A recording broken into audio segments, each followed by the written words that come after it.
안녕하세요. 어느덧 살아온 세월이 60여 년이 지나고 있는 여성입니다. 저에게는 배 아파 낳은 자식이 2명 있고 가슴으로 낳은 자식이 1명 있어요. 요즘같이 입양이 흔해진 시대에 저도 가슴으로 딸을 낳게 된 사연을 이야기하고 싶어서 이렇게 글을 쓰게 되었네요. 어디 내놔도 아깝지 않은 우리 딸이 어떻게 해서 우리 가족이 되었는지 소개해드리면서 최근에는 가족으로서 위기를 한번 넘기게 된 사연까지 한번 이야기를 해볼게요. 제 딸아이를 소개하기 위해서는 저의 결혼 스토리부터 들려드려야 할 것 같아요. 저는 저의 친이모의 소개를 통해서 지금의 남편을 만나게 되었습니다. 우리 남편은 성실한 사람이었어요. 사람이 이렇게 반듯하고 정직할 수도 있구나 싶을 만큼 착하고 성실한 사람이었습니다. 그래서 연애한 지 1년 만에 결혼을 생각하고 시댁 쪽에 인사를 갔는데 남편의 형제인 시동생과 시누이 모두 다 겪어보니 정말 하나같이 다 올바르고 착한 사람들이더군요. 특히나 이 집안은 주기적으로 봉사도 가고 할 만큼 베푸는 데도 1등인 집안이었어요. 그렇게 될 수 있었던 이유는 시아버지 영향이 컸습니다. 시아버지는 교육자 출신인지라 가정교육을 엄하면서도 따뜻하게 잘하셨어요. 언제나 정직하게 살아야 한다, 어디 가서도 성실해야 한다라고 늘 가르치며 남편 3남매를 키웠다고 하더라고요. 제가 봐도 옆에서 본받을 점이 많은 집안이었습니다. 그렇게 저희는 결혼을 해서 아들 2을 낳고는 잘 살고 있었어요. 늘 시동생이나 시누이와 함께 자주 만나서 시간을 가질 만큼 그 형제들하고도 잘 지내고 있었는데요. 어느 날 시동생이 결혼을 하겠다며 여자를 1명 데리고 오더라고요. 예쁘장하니 우리 시동생이 좋아할 만 하겠다 싶을 만큼 눈도 큼지막하니 시원스럽게 생겼었어요. 게다가 시동생은 능력이 좋았기 때문에 인기가 정말 많아서 누가 우리 시동생을 차지할까 늘 궁금했는데 예비 동서를 보면서 복받았다는 생각이 들었죠. 제 시동생은 제가 봐도 우리 남편만큼이나 좋은 사람이었고 어디 내놔도 인기가 많을 수밖에 없는 사람이었어요. 얼굴도 잘생겼지, 능력도 좋지, 또 성격도 좋지, 정말 완벽한 사람이었습니다. 그러니 동서가 복받은 사람이라는 생각을 할 수밖에 없었던 거였고요. 역시나 이 2은 결혼해서 인꼬부부로 잘 살았습니다. 우리 시동생이 동서한테 어찌나 잘하는지 옆에서 보기 민망할 정도로 끔찍하게 대하더라고요. 그걸 보면서 저도 괜히 남편에게 농담식으로 당신도 좀 보고 배워. 나를 저렇게 끔찍하게 대하란 말이에요. 라고 말하기도 했었어요. 그만큼 우리 시동생은 동서에게 잘했죠. 2은 결혼하고 얼마 안 되어서 인꼬부부답게 거의 바로 자식을 낳았어요. 민이라는 예쁜 조카를 낳고는 더 행복하게 잘 살아가고 있었죠. 근데 그러다가 생각지도 못한 불행이 이들에게 찾아왔습니다. 그건 다름 아닌 시동생의 갑작스런 죽음이었어요. 남편 집안에는 유전적으로 고혈압이 좀 있었는데 그걸 제일 많이 물려받은 게 바로 우리 시동생이었어요. 그래서 늘 병원에 수시로 다니면서 검사도 받고 고혈압 관리를 잘 하고 있었는데 최근 회사에 일이 많아지면서 야근을 밥 먹듯이 하게 되면서 그게 큰 무리가 된 듯 했습니다. 처음에는 좀 머리가 당긴다고 했었나 봐요. 저도 몰랐는데 장례식장에서 동서가 이야기를 해주더라고요. 그래서 고혈압 약을 더 늘리고 했었는데 결국에는 그게 징조였는지 심근경색으로 인한 심장마비로 갑작스럽게 죽게 된 거였죠. 그렇게 시동생을 갑작스럽게 떠나보내고 모두가 다 슬픔에 잠겨 있었습니다. 동서도 참 많이 힘들어했어요. 혼자서 조카를 키우는 모습이 안쓰러워 하루가 멀다 하고 동서에게로 가서 같이 밥도 먹어주고 조카도 돌봐주고 했었죠. 하지만 그 기간이 딱 5개월이었습니다. 갑자기 시어머니에게서 전화가 왔고 저는 그 전화를 받고는 깜짝 놀라고 말았어요. 예, 어쩌니 미니애미가 글쎄 도망간 것 같아. 어제 낮에 갑자기 미니를 우리 집에 맡기고 갔는데 그때부터 연락이 안 된다. 내가 걱정이 돼서 미니 데리고 얘네 집으로 가봤는데 미니 애미 짐이 하나도 없어. 도둑 들어간 것 마냥 짐 다 빠져 있다. 어떡하냐? 우리 미니 불쌍해서 어떡해. 네? 어머님, 잘못 보신 거 아니고요? 아니, 대체 이게 무슨... 미니는요? 미니는 지금 어때요? 아휴, 말도 마라. 엄마 보고 싶다고 지금 난리야. 어떡하면 좋니? 이 일을 어떡하면 좋아. 저는 이 이야기를 들으며 조카가 너무나도 걱정이 되었어요. 그래서 그날은 시어머니 댁으로 가서 조카를 돌보며 같이 밤을 지새웠죠. 조카는 엄마가 보고 싶다며 하루 종일 울어댔어요.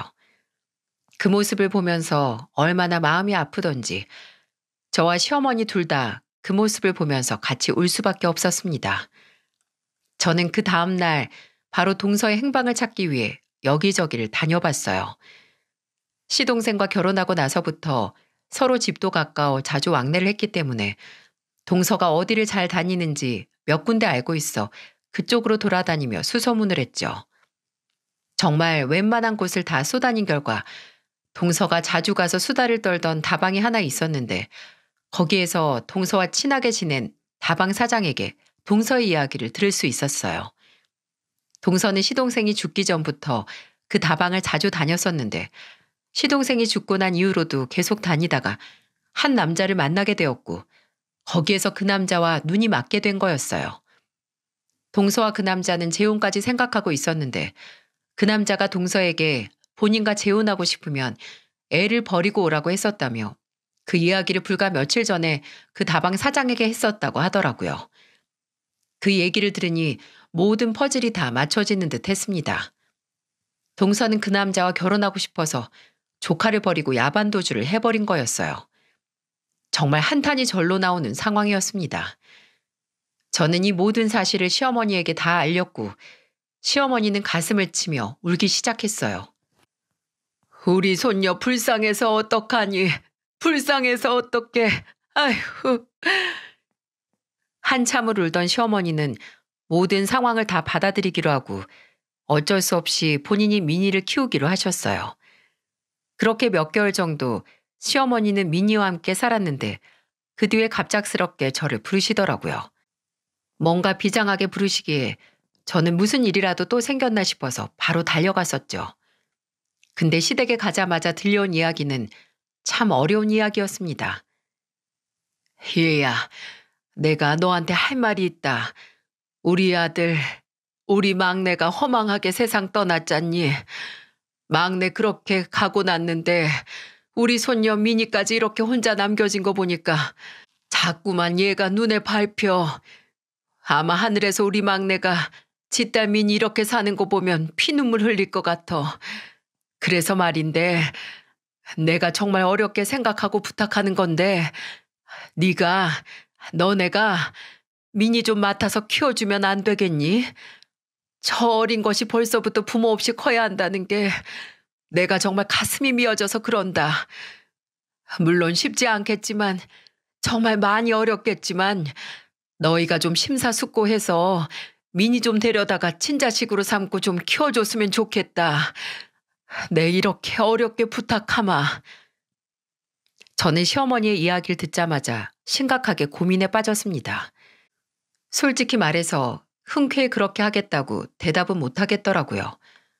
물론 너무 예쁘고 사랑스러운 조카임에는 틀림없었지만 내 피부치로 생각하고 평생 키운다는 건 큰 책임감이 따르는 일이었기에 쉽게 결정을 내릴 수가 없었죠. 그래서 남편과 상의를 했어요. 여보, 미니 우리가 데리고 와서 키우는 거 어떻게 생각해? 어머니도 걱정 많이 하시고 나도 당연히 미니 저렇게 혼자 있는 거 보면 마음이 안 좋긴 한데 근데 그게 그냥 좋다고만 해선 될 일이 아니잖아. 혹여라도 의도해서는 안 그러겠지만 우리도 모르게 같이 살면서 미니한테 또 상처 주면 어떡해? 나는 그게 제일 무섭고 걱정이 돼. 당신이 뭘 걱정하는지 알아. 근데 막내, 나랑 얼마나 각별했는지 당신 잘 알고 있잖아.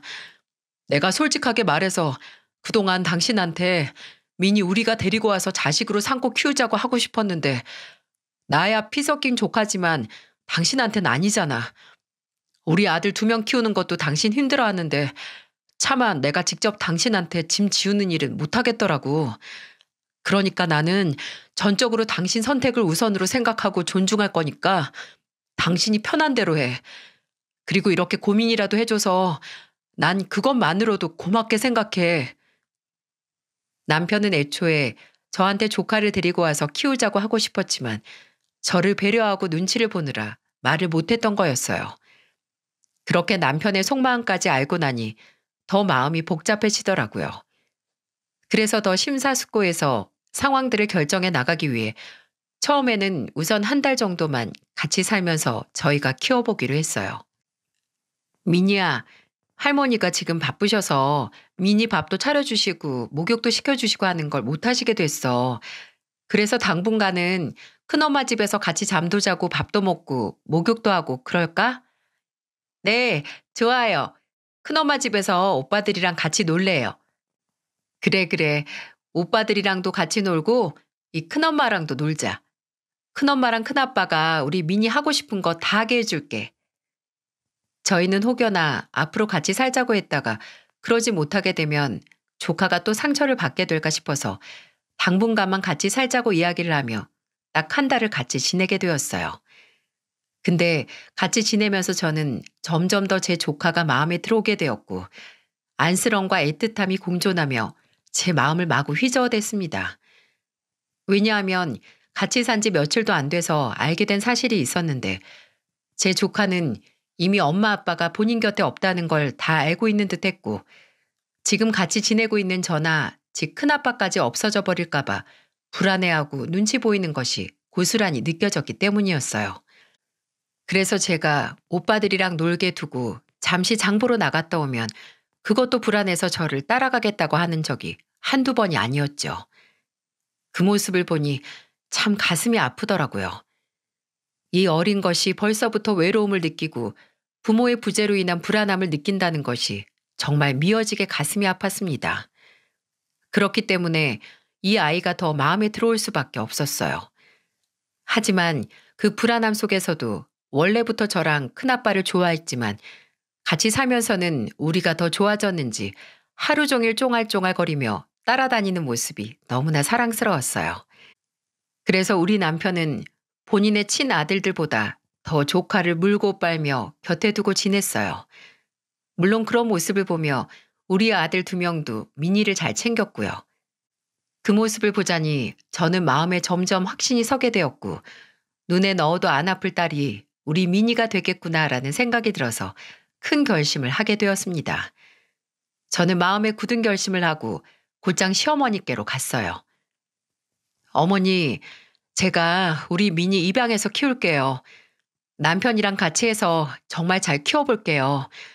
우리 아들만 둘이었는데 이제는 미니를 막내딸로 삼고 열심히 키우고 싶어졌어요. 미니랑 같이 지낸 지 1달도 안 됐는데 이제는 그냥 제 딸 같아요. 그저 눈에 안 보이면 불안하고 눈에 보이면 예뻐 죽겠고 그러네요. 이런 마음이 드는데 어떻게 자식이 아니겠어요? 그러니까 어머니도 이제 미니 때문에 걱정하는 일은 그만하시고 저희한테 잘 맡겨주세요. 제가 정말 예쁜 딸로 잘 키워볼게요. 당당하면서도 확신에 찬 저의 말에 시어머니는 눈물을 뚝뚝 흘리며 감격스러워 하셨어요. 아휴, 고맙다. 고마워. 이렇게 큰 결심을 해줘서 정말 고맙다, 아가. 그래도 내가 인생이 완전히 나락은 아니었구나. 아들 먼저 보내고 며느리까지 도망간 내 팔자가 이렇게 기거할 수 있을까 했었는데 그래도 완전히 나락은 아니었어. 네가 내 은인이다. 은인이야. 네가 내 인생을 구제해 준 거나 다름없어. 정말 고맙다. 나도 있는 힘껏 우리 미니 키우는데 도울 테니까 잘 부탁한다. 잘 부탁해, 아가. 시어머니는 피가 안 통할 정도로 제 손을 꼭 잡으시고는 연신 눈물을 흘리며 고맙다고 말씀하셨어요.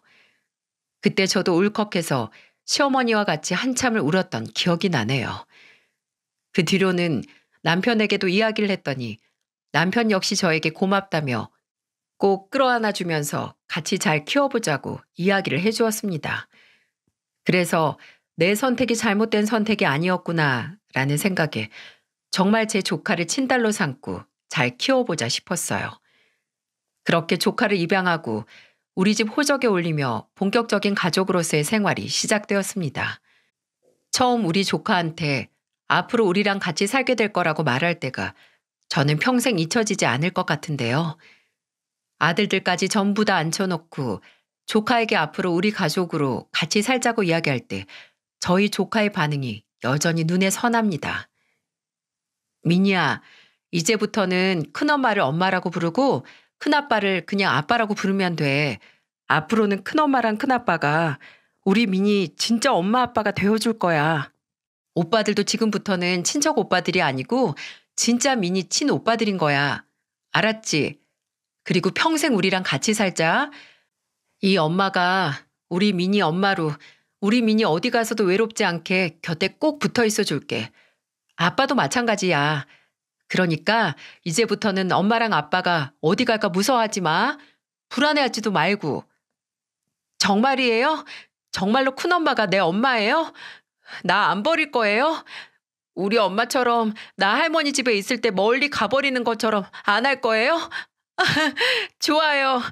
맨날 유치원에서 친구들이 나만 큰엄마랑 같이 산다고 놀렸는데 이제 친구들한테 나도 엄마랑 같이 산다고 말할 거예요.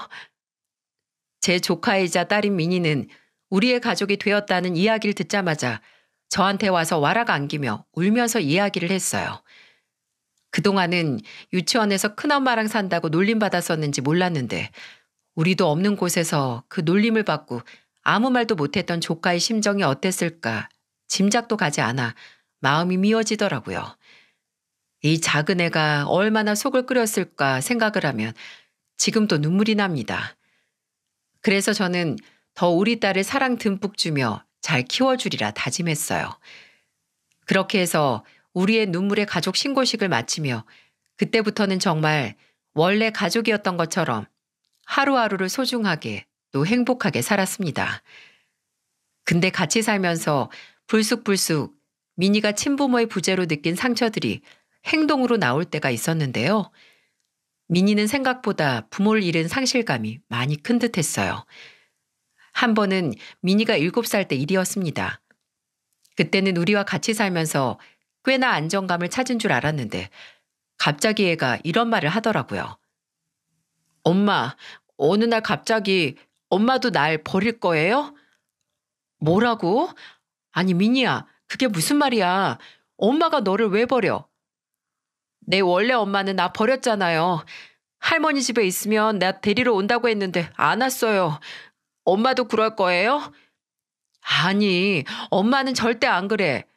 우리 미니가 그 기억 때문에 많이 힘들었구나. 엄마는 안 그럴 거야. 엄마는 평생 우리 미니 옆에서 미니 엄마로 있을 거야. 걱정하지 마. 알았어요. 정말 미니 엄마로 있어야 돼요. 나 할머니 집에 두고 엄마 또 안 오면 나 죽어버릴 거예요. 미니야, 그런 말 하는 거 아니야. 죽긴 왜 죽어. 그럴 일 없어. 엄마는 절대로 너 안 떠나. 평생 우리 미니 엄마 할 거야. 그러니까 그런 소리도 하지 말고 불안해하지도 마. 알았지? 알았어요, 엄마. 그런 말 안 할게요. 저는 이 조그만 아이가 얼마나 상처가 컸으면 이런 소리까지 할까 싶어서 가슴이 아팠어요. 그래서 더 사랑을 주며 키우려고 노력했습니다. 다행히도 미니는 저의 그 노력이 헛되지 않도록 공부도 열심히 하고 착하고 밝은 아이로 자라주었어요. 위로 2명 있는 지 오빠들하고도 잘 지내면서 애교도 곧잘 피우는 사랑스러운 아이로 자랐죠. 공부도 열심히 했었는데 의외로 또 대학교는 여자들이 많이 꺼려하는 공대로 가더라고요. 아빠랑 오빠들이랑 맨날 넷이 모여서 기계 뜯고 조립하는 놀이를 자주 하더니 그게 그렇게 재미있었는지 진로를 공대 쪽으로 갔었어요. 그리고는 잘 졸업해서 운이 좋아 대기업까지 들어가게 되었고요. 미니는 그렇게 날마다 승승장구하며 하루하루 보기 좋게 건강하게 잘 지내고 있었어요. 그렇게 함께 지낸 세월이 30년이 되었고 미니도 어느새 결혼할 나이가 되었습니다. 오빠들 먼저 장가가고 우리 막내 차례가 왔는데 둘째 오빠까지 장가가고 나니까 본인들끼리 이런 농담을 하더군요. 야, 우리 막냉이는 시집 언제 가냐? 오빠들 다 갔는데 이제 놀아줄 사람 없어서 얼마나 심심할까? 막냉아, 그냥 너도 빨리 연애. 이 오빠들 말고 같이 놀아줄 사람 찾으란 말이야. 뭐래? 내가 알아서 해. 오빠들이 나랑 안 놀아줘도 나 친구 많거든? 내 연애 내가 알아서 할 테니까 오빠들이나 가정 잘 지키셔. 그리고 나는 오빠들이랑 노는 것보다 우리 엄마랑 노는 게 더 좋거든? 다 필요 없고 난 엄마만 있으면 돼. 그래, 그래, 내 딸. 우리 딸은 엄마가 놀아주면 되지.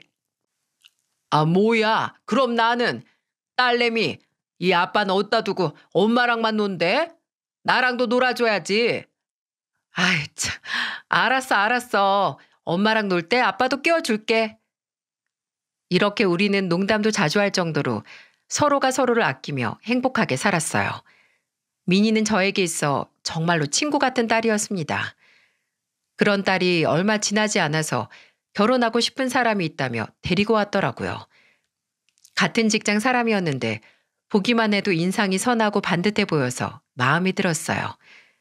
함께 자리하는 내내 행동도 모난 것 없이 둥글둥글한 사람 같아서 많이 고민하지 않고 남편과 같이 바로 결혼을 허락해 주었죠. 이 소식을 시어머니에게도 전했는데 시어머니도 정말 좋아하셨어요.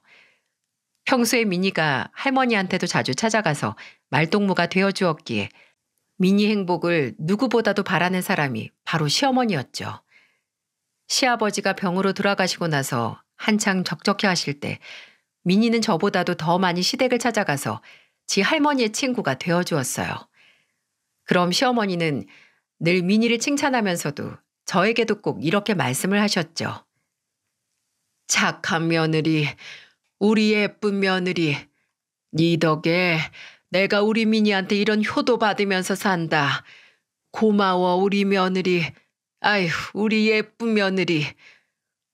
저는 이 말을 들을 때마다 정말 행복했어요. 언제 들어도 기분이 좋았고 들어도 질리지 않는 말이었습니다. 시어머니는 95세나 되셨는데도 정정하셔서 우리 집안의 기둥 역할을 잘 해주셨어요. 그래서 저도 시어머니를 더 많이 따르고 효도를 하려고 노력했죠.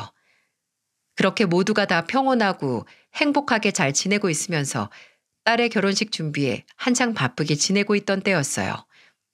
근데 어느 날 갑자기 생각지도 못했던 불청객이 우리 앞에 나타났습니다. 그건 다름 아닌 저에게는 동서되는 민희의 생모였죠. 동서는 아무리 버린 딸이었어도 주민번호는 그대로 기억하고 있었는지 그걸로 신원조회를 해서 민희와 우리 가족이 살고 있는 집으로 찾아왔고 용케도 심부름센터에 의뢰를 했는지 흥신소를 이용한 건지 모르겠지만 딸아이의 결혼 준비 소식까지도 다 알고 있었습니다. 처음 동서를 우리 집 앞에서 봤을 때는 존재조차 거의 잊어버리고 살고 있었기 때문에 동서라고는 전혀 생각지도 못하고 있었어요. 근데 웬 낯익은 여자가 우리 집 앞에 서 있는 것을 보면서 의아한 마음으로 자세히 들여다봤고 그 얼굴의 정체가 기억나는 순간 저는 깜짝 놀라고 말았습니다. 이미 세월이 지나 젊고 예뻤던 얼굴은 거의 사라져 있고 얼굴에는 주름살이 가득했지만 그건 누가 봐도 동서였어요. 아니, 여길 어떻게... 동서는 우리 집 앞을 기웃거리다가 빤히 쳐다보는 저의 존재를 자각하며 본인도 긴가민가하며 쳐다보더라고요. 그리곤 제가 먼저 발견하고서 깜짝 놀라 말도 버벅거리는 사이 참으로 뻔뻔하게 그지없는 태도로 다가왔습니다. 어머 형님, 잘 지내셨어요? 어머 우리 형님 다 늙은 것 좀 봐. 이제 할머니 다 되셨네. 마치 계속 알고 지냈던 사람처럼 아무렇지도 않게 다가오는 동서를 보며 저는 기가 찼습니다. 그래서 이때부터는 정신을 똑바로 차리고 이제는 내 딸이자 눈에 넣어도 안 아플 우리 조카를 버린 동서에게 차갑게 대하기 시작했죠. 이런 뻔뻔한... 야 김경자, 내가 왜 네 형님이야? 난 너 같은 동서를 둔 적이 없는데 너 여기 왜 왔어? 무슨 낯짝으로 뻔뻔하게 여길 찾아와? 재수없게 진짜. 어머, 우리 형님 말씀 참 섭섭하게 하시네. 내가 여길 왜 왔겠어요? 당연히 내 딸 보러 왔지. 뭐? 야, 여기 네 딸이 어딨어? 피도 안 마른 거 내다 버릴 땐 언제고. 이제 와서 내 딸 타령이야? 민이 내 딸이야. 내 친딸이라고. 네가 놓고 도망가자마자 내가 이 방에서 데려다 금이야 오기야. 얼마나 귀하게 키웠는데 이제 와서 네 딸이래 감히. 아, 뭐 키워준 것도 엄마는 엄마니까 형님도 엄마인 거 인정하는데요. 어쨌든 피는 물보다 진하다고 민이 낳은 건 나예요. 내가 안 낳았으면 형님이 데려다가 딸 삼을 수 있었겠어요? 나 낳아준 엄마니까 민이가 이 세상에 존재하도록 해준 게 나니까 엄마 맞고 내 소유권도 있지. 뭐? 소유권? 너 여기 왜 왔어? 우리 민이는 왜 찾아온 거냐고. 내 딸 이제 다시 되찾으려고 왔어요. 이제 나도 우리 딸한테 엄마 노릇 좀 제대로 해보려고요. 이게 진짜 끝까지 뻔뻔하게. 야, 민이가 무슨 물건이야? 남자한테 미쳐가지고 잔인하게 버릴 때는 언제고 이제 와서 찾으러 왔대. 네가 찾으러 오면 뭐? 우리가 순순히 민이 내어줄 것 같아? 뻔뻔한 것도 분수가 있어야지.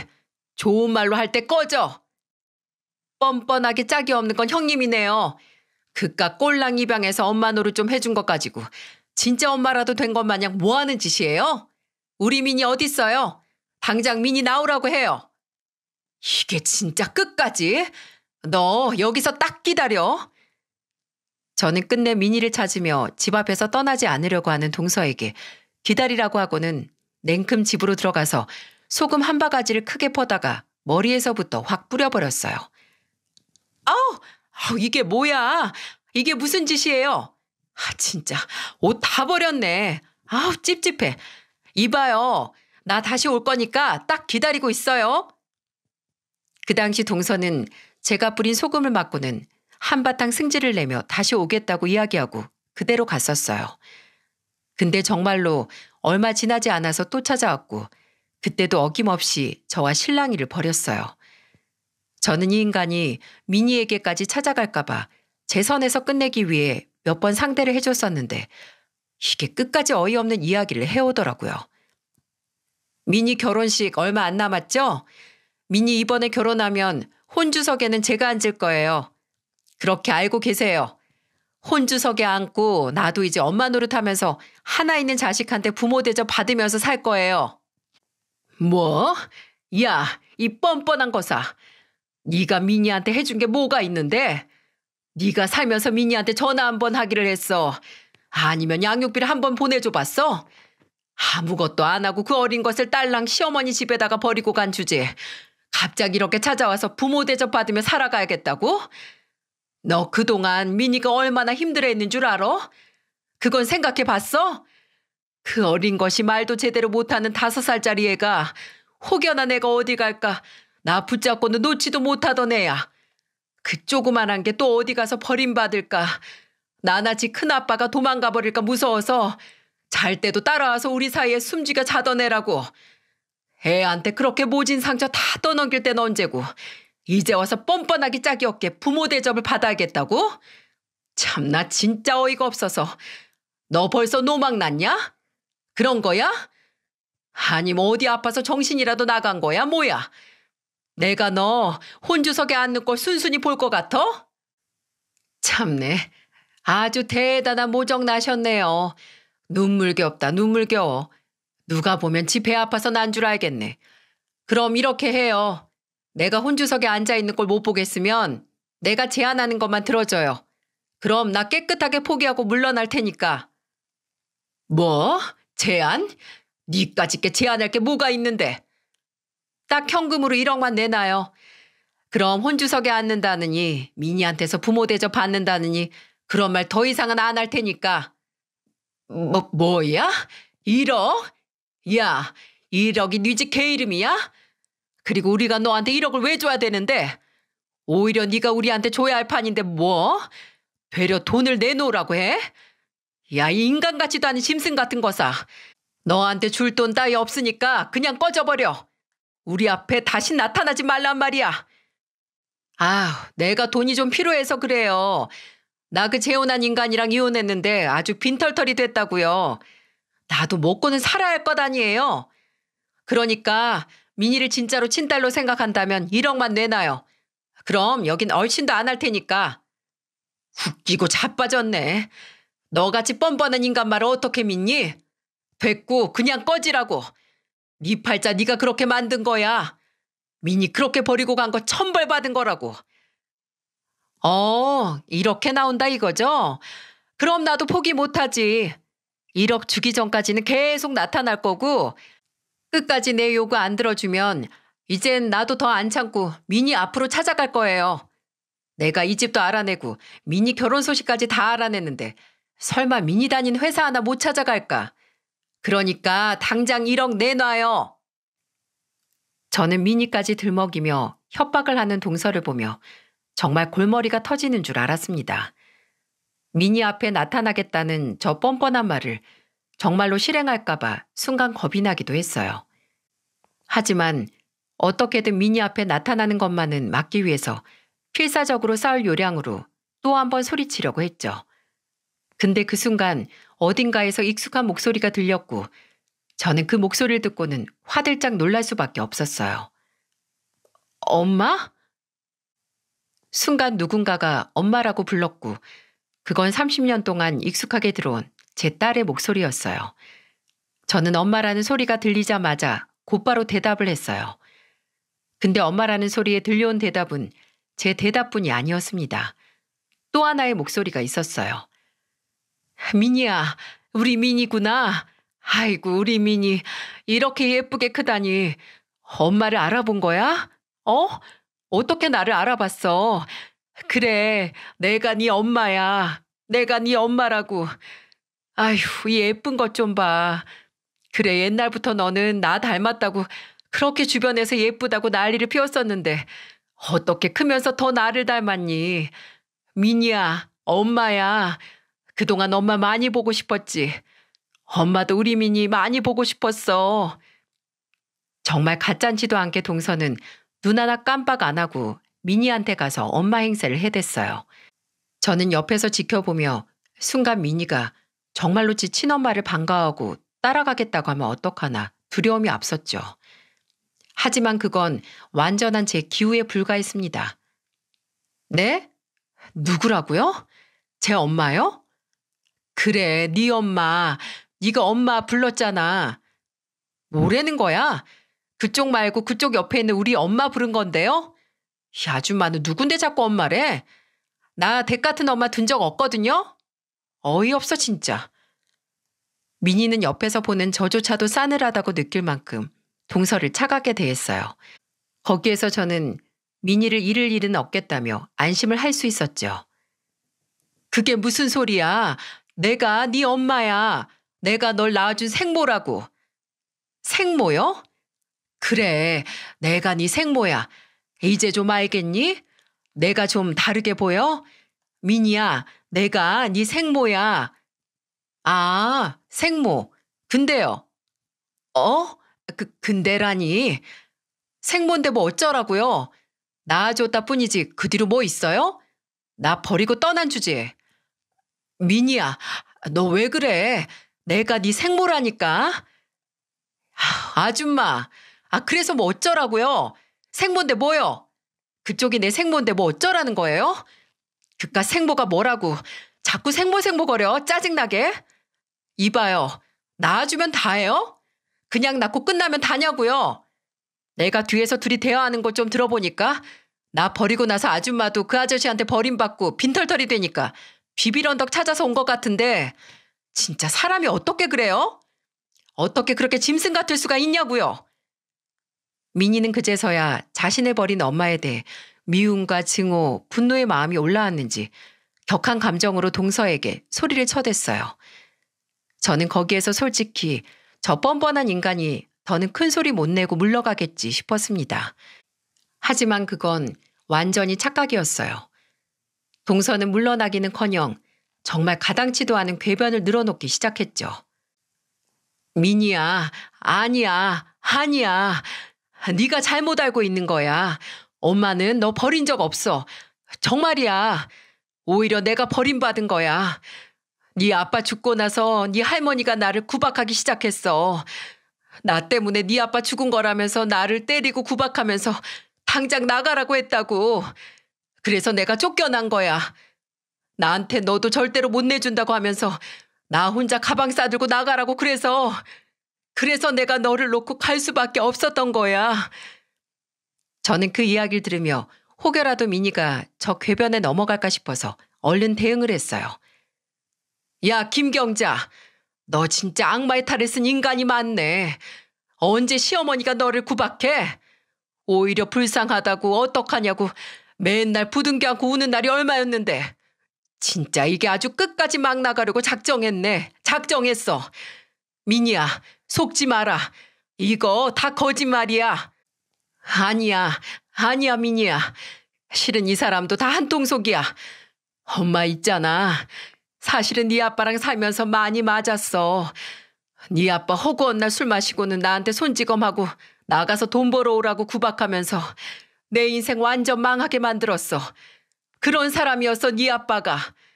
그런데다 시어머니도 날 힘들게 하지.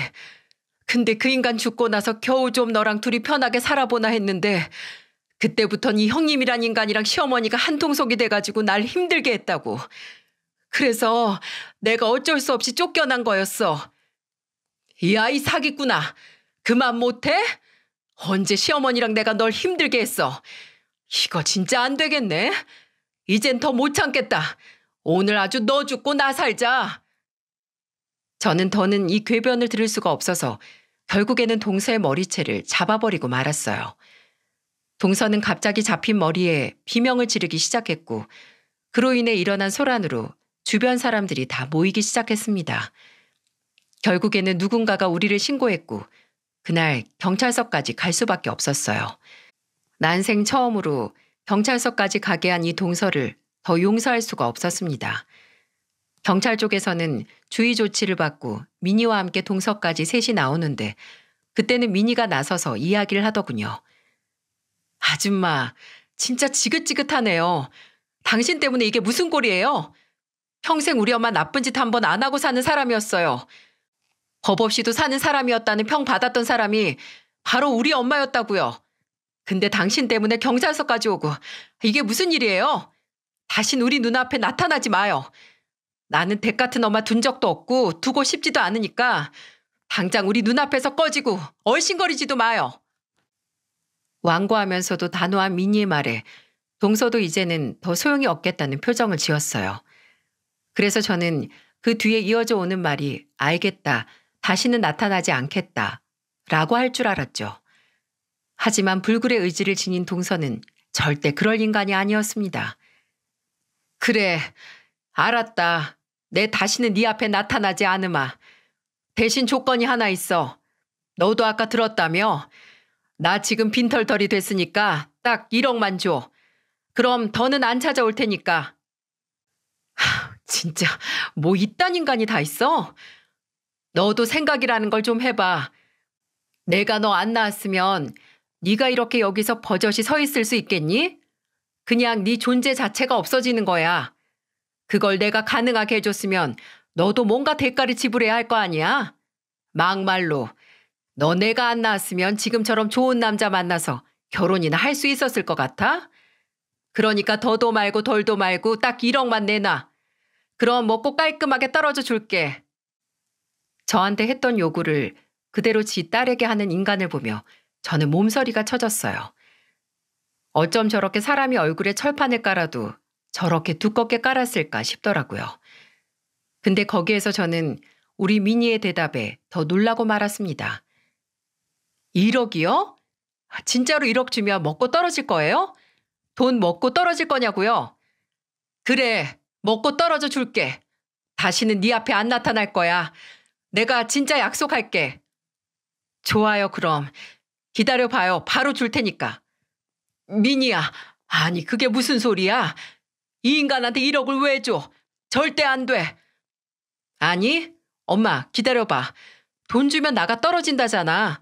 벌레 퇴치 비용으로 생각하면 돼. 오, 역시 너 내 딸이 맞다. 그러니까 그렇게 현명한 선택을 하는 거야. 근데 너 벌레 퇴치 비용은 또 뭐니? 표현이 좀 너무 싸가지가 없었다. 그래도 명색이 네 생모인데.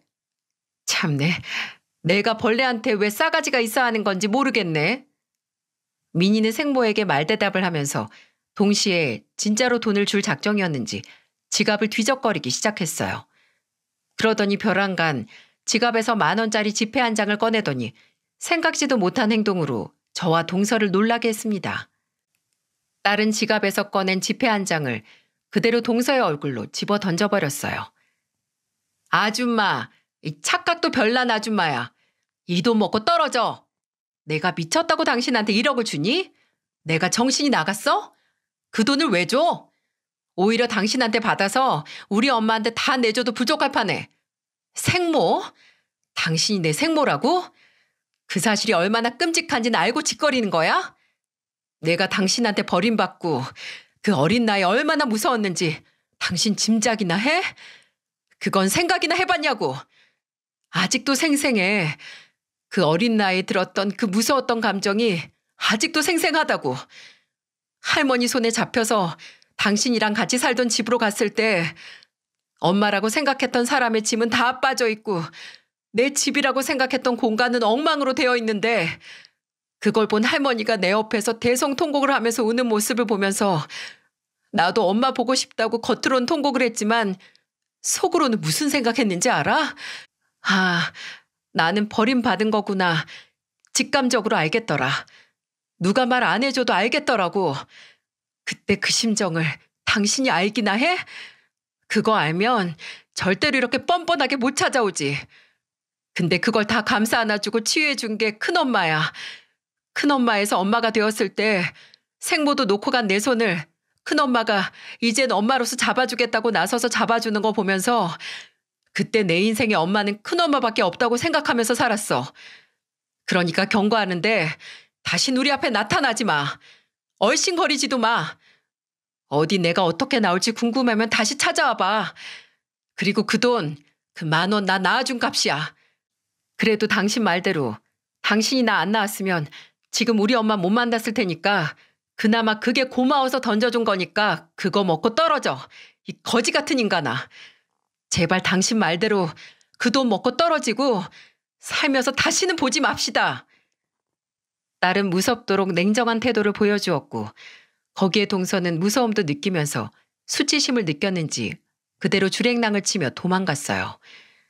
근데 그 와중에 그 10,000원은 또 챙겨서 가더라고요. 참 어쩜 사람이 그럴 수가 있는지. 동서가 도망가고 나서 바로 딸은 저를 보며 이야기를 했어요. 엄마, 많이 놀랬지. 내가 진짜로 저 여자한테 1억 주는 줄 알고. 엄만 진짜 날 그렇게 몰라? 내가 저 여자한테 돈을 왜 줘? 절대 못 주지.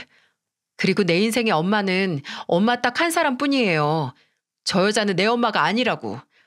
그리고 엄마가 나 입양하고 딸로 받아주고 지금까지 키워주면서 키워줬듯이 나도 이제는 엄마 지켜줄 거예요. 그러니까 저 여자가 혹시라도 또다시 엄마 앞에 나타나면 그때는 바로 나한테 일러. 그럼 내가 지금처럼 제대로 물리쳐 줄 거니까.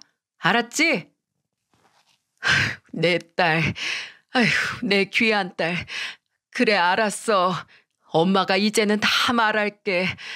언제 다 커서는 이제 날 지켜주겠다고 하네, 우리 딸이. 잘했다. 정말 잘했어. 엄마 옆에서 보는 내내 진짜 속이 다 뻥 뚫리는 것 같았어. 장하다, 우리 딸. 저는 어느새 다 커서는 똑부러지게 행동하는 딸을 보면서 흐뭇하면서도 참 고마웠습니다. 우리 딸이 대견스럽고 자랑스럽기까지 했어요. 그 뒤로 딸은 잘 결혼식 준비를 마쳤고 결혼식 당일에는 저와 남편이 당당하게 혼주석에 앉아 딸의 결혼을 축하해 줄 수 있었죠. 드레스를 입은 모습이 어찌나 예쁘던지 저는 이때만큼은 동서에게 고마웠습니다. 이렇게 예쁜 딸을 만날 수 있게 해준 장본인이었으니까요. 딸은 지금 결혼해서 너무너무 행복하게 잘 살고 있어요. 얼마 전에는 우리 딸 미니를 닮은 예쁜 손녀딸까지 낳아서 잘 기르고 있는 중이랍니다. 출산을 하던 날에는 우리 딸이 제 손을 꼭 잡고는 이렇게 말을 하더라고요. 엄마, 친엄마도 버린 나를 받아줘서 정말 고마워요. 내가 애 낳아보니까 알겠어. 엄마가 친딸도 아닌 나를 거두는 게 얼마나 어렵고 힘든 일이었는지. 내가 더 잘할게. 앞으로 더 많이 효도할게요. 그러니까 오래오래 내 옆에서 엄마로 있어줘요. 알았지? 내가 진짜 우리 엄마 행복하게 해줄게. 그래, 그래, 내 딸. 너는 우리 가족이 된 이후로 한 번도 내 딸이 아닌 적이 없었어. 네 덕분에 행복한 날이 훨씬 많았어. 우리 딸, 영원히 행복하자. 저는 딸과 이 대화를 나누면서 얼마나 울었는지 모릅니다. 그리고 이때 다시 한번 결심을 했어요. 또 김경자 그 인간이 찾아오면 그때는 내가 잘근잘근 밟아서라도 가만히 안 두겠다고, 얼씬도 못하게 하겠다고요. 하지만 다행히도 그날 그렇게 딸한테 호되게 당한 이후로는 지금까지도 보이지 않고 있어요. 이제는 쪽팔리고 무서워서라도 오지 못하겠죠. 여러분, 얼마 전에 우리 딸이 이런 문구를 하나 보내줬어요. 그 여자가 인생에서 배운 가장 중요한 교훈은 완벽한 어머니의 길은 존재하지 않지만 좋은 어머니가 되는 길은 수없이 많다는 것이었다. 이제는 본인도 자식을 키우면서 느끼는 바가 많다며 이 문구를 보여주면서 나한테 정말 좋은 엄마가 되어주어서 고맙다고 하던 거 있죠? 이 문자를 보고 또 눈물을 훔쳤던 기억이 나네요. 여러분, 맞아요. 우리가 아무리 노력하고 잘하려고 해도 자식들한테 완벽한 부모가 되어줄 수는 없는 것 같아요. 하지만 얼마든지 좋은 부모가 되기 위한 길은 많이 있으니 우리가 그 길을 잘 가야 하지 않을까요? 저는 앞으로도 우리 딸과 우리 아들 둘, 이 세 아이들한테 좋은 엄마가 되어주고 싶습니다. 그래서 오늘도 좋은 엄마가 되어줄 수 있는 길을 선택해서 나아가려고 하고요. 여러분도 자식들에게 부끄러운 부모, 미운 부모가 아닌 사랑스럽고 생각만 해도 따뜻한 좋은 부모가 되기를 바라면서 저는 이만 제 사연을 마쳐볼게요. 긴 글 읽어주셔서 감사합니다. 안녕하세요. 저는 60대 초반에 아들을 둘 둔 주부입니다. 젊었을 때엔 저도 60대라고 하면 인생을 다 산 꼬부랑 할머니일 줄 알았는데요. 막상 60대를 지나고 보니 50대, 40대일 때 마음과 크게 다른 게 없더군요. 다만 제게 일어나는 모든 일에 있어서 조금 더 너그러워지고 초연해지는 여유가 생겼다는 점이 가장 큰 변화라고 할 수 있겠네요. 하지만 그런 저에게도 감당하기 어려운 고난이 찾아오는 바람에 힘든 시간을 보내야만 했습니다. 이번 유튜브 사연으로 그 이야기를 꺼내보고자 합니다. 부족한 글솜씨니 마음 편안히 들어주셨으면 해요. 저는 충청도 한 시골에서 남편과 함께 인삼밭 농사를 지어왔습니다. 20대까지만 해도 다른 도시에서 직장을 다니던 저였지만 사촌의 중매를 통해 지금 이곳 마을이 고향이던 남편을 만나 정착하게 되었죠. 뜻하는 대로 흘러가지 않는 게 인생이라고 하지만 어릴 적 제가 시골에서 농업을 하게 될 거라고는 생각 못했습니다. 그건 타고난 농사꾼들만 할 수 있는 일이라고 여겼으니까요. 그런데 뜻하지 않게 남편을 따라오게 되었고 어느새 저도 그럴듯한 농사꾼이 된 겁니다. 처음엔 안 해본 일이 없었던 것 같아요.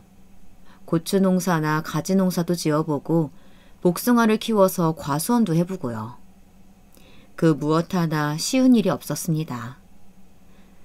남편과 둘이 일궈내기엔 너무나 손이 많이 가는 일인데다가 여름만 되면 18시간씩 일해야 하는 그야말로 중노동이었으니까요. 해도 해도 끝이 없는 일에 손끝 하나하나가 갈라져 감각을 잃어가도 저는 아내이자 엄마로서 살아내야 하기에 하루하루 최선을 다하며 일했습니다. 남편은 저에게 항상 고맙다고 했지만 남편 또한 참으로 정직하고 성실한 사람이라 잠 한 번 편히 못 자고 몸이 부서질 듯 일해왔으니 저에게도 참 고마운 사람이죠. 그렇게 40년이 지나고 보니 어느새 빚을 갚고 새 집을 짓고 자식들 물려줄 재산 정도 모았네요. 그 모두가 알뜰히 써가며 구슬땀 흘려 모은 결과이기에 저에게는 지난 세월이 마치 훈장처럼 느껴집니다. 적어도 남부럽지 않게 해줄 수 있는 부모가 되었다는 생각에 뿌듯하기도 했고요. 그래서인지 제 삶의 마지막 숙제가 있다면 두 아들이 각자의 자리에서 성공해서 잘 먹고 잘 사는 모습을 보는 게 아닐까 싶어요. 자식 가진 부모라면 다 똑같겠지만 저에게도 두 아들은 제 목숨과도 같은 존재니까요. 이 아이들을 보며 살았고 살고 있고 살아가려고 하거든요. 가난한 시골에서 태어나 그 흔한 장난감 한 번 사준 적 없지만 말썽 한 번 피지 않고 자란 애들이에요. 제가 못 배운 터라 제대로 된 교육도 못했지만 타고난 성향이 그런 건지 참으로 순하게 커주었습니다. 그게 저의 자랑거리이기도 했고요. 둘은 5살 터울이었는데요. 첫째는 살가우면서도 말을 잘 듣는 순종적인 아이였어요. 둘째는 말수는 적어도 우직하고 믿을 수 있는 든든함이 있었고요. 이렇듯 너무나 소중한 남편과 아이들이 있었기에 금전적으로는 부족해도 언제나 화목한 가정을 유지할 수 있지 않았나 싶네요. 그 후 평생 꼬마아이처럼 엄마를 찾을 것 같던 두 아들은 어느새 학교를 가고 성인이 되고 결혼을 해 가정을 이뤄냈습니다. 그간의 시간들이 어떻게 흘러간지는 모르겠어요. 시간은 나보다 아들들에게 더 빨리 적용되는 게 아닌가 싶었죠. 어느새 그 둘이 각각 한 가정의 가장이 되어 있었으니까요. 첫째는 비교적 빨리 회사에 취직해 다른 부서에서 디자이너로 일하던 며느리와 만나 1년 반 전에 결혼해서 서울에 살고 있습니다. 시험을 보고 경찰이 된 둘째도 예비 며느리와 이제 곧 결혼을 앞두고 있었네요. 둘째는 근처 시내에서 일하고 있었으니 더 자주 보는 사이이기도 했고요. 첫째가 30살이 되던 해 처음으로 결혼하고 싶다며 여자친구를 집으로 데려온 날이었습니다. 그날따라 저는 유독 긴장을 많이 했었습니다. 혹여나 시골에 대한 안 좋은 시선으로 인해 우리 집에 들어오길 꺼려하면 어떡할까. 우리가 세련되지 않은 사람들이라 아들과 결혼하길 싫어하면 어쩌지. 여러 가지 생각이 들더군요. 하지만 그런 걱정은 기우였던 듯이 그 아이는 특유의 명랑함으로 우리를 친절히 대해주었죠. 이런 마을은 처음 와봤지만 도시와 다르게 자연의 따뜻하고 온화한 분위기가 마음에 든다면서요. 나중에 나이 들면 이런 시골 마을에서 사는 것도 너무 좋겠어요. 원래 그런 로망 하나쯤 가지고 있잖아요. 어머님, 아버님 댁 옆에 살아도 좋을 것 같고요. 그치, 지훈 씨? 적당히 강단도 있고 고집도 있어 보이는 게 첫째와 잘 어울리는 아내감이라고 생각했죠. 첫째는 다 좋지만 약간은 무른감이 있어서 줏대를 잡아줄 사람이 필요한 것 같았거든요. 그 만남 이후로 첫째 아들의 결혼은 일사천리로 진행되었습니다. 그동안 모아둔 돈으로 집을 마련해 주려고 했지만 첫째가 거절하더라고요. 자신이 모아둔 돈도 있고 첫 집은 대출을 받아서 전세로 가려고 했다면서요. 엄마, 괜찮아. 요즘 다 대출받아 사는데요. 뭐 안 도와주셔도 돼요. 아니다. 엄마 아빠의 성의야. 젊은 너희들이 돈 모으는 거 쉽지 않을 텐데 벌써부터 빚내면 안 되지 않니? 고마워요, 어머님. 이 은혜 잊지 않을게요. 역시 우리 어머님 배포가 크셔. 그래도 자식이 결혼하는데 부모가 되어서 손 놓고 있을 순 없으니 반 정도는 보태주었습니다.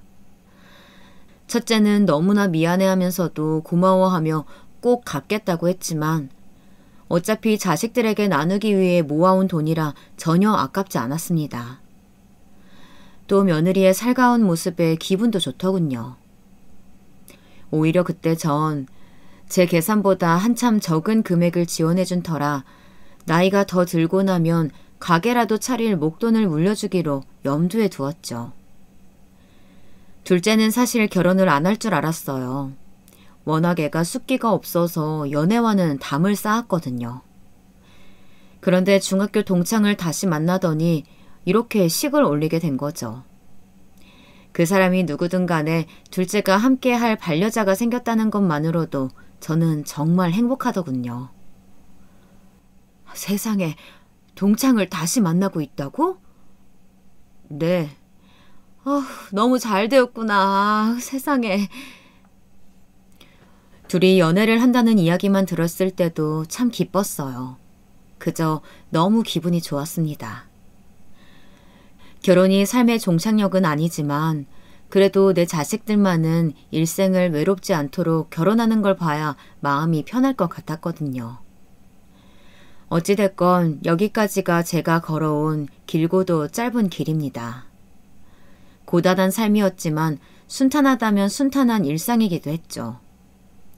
하지만 문제는 예상치 못한 시기에 갑자기 저를 덮쳐왔습니다. 첫째가 결혼한 뒤 1년 반이 지나고 둘째가 결혼을 반년 정도 앞둔 때였습니다. 그러니까 둘째 며느리가 될 애가 한번 인사를 오고 가족 간의 단합을 다져가고 있을 때였죠. 처음 둘째 며느리가 될 애가 저희 집에 인사를 왔는데 글쎄 첫째 며느라기가 조금 시기 질투를 하는 것 같더라고요. 아님 군기라도 잡을 모양인 건지 둘째 아이를 내내 못마땅하게 보는 것 같았어요. 어머님, 안녕하세요. 둘째 며느리가 수줍게 인사를 건네고 들어올 때부터 성격이 내성적인 아이라는 건 짐작하고 있었는데 사실 시부모를 처음 뵙는 자리이면 누구나 더 어렵고 불편할 수 있잖아요.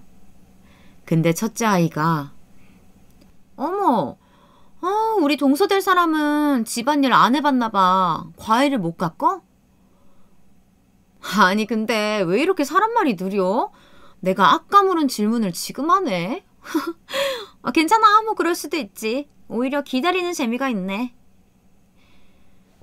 그만해 여보. 그럴 수도 있지. 사람 무한하게 싫이.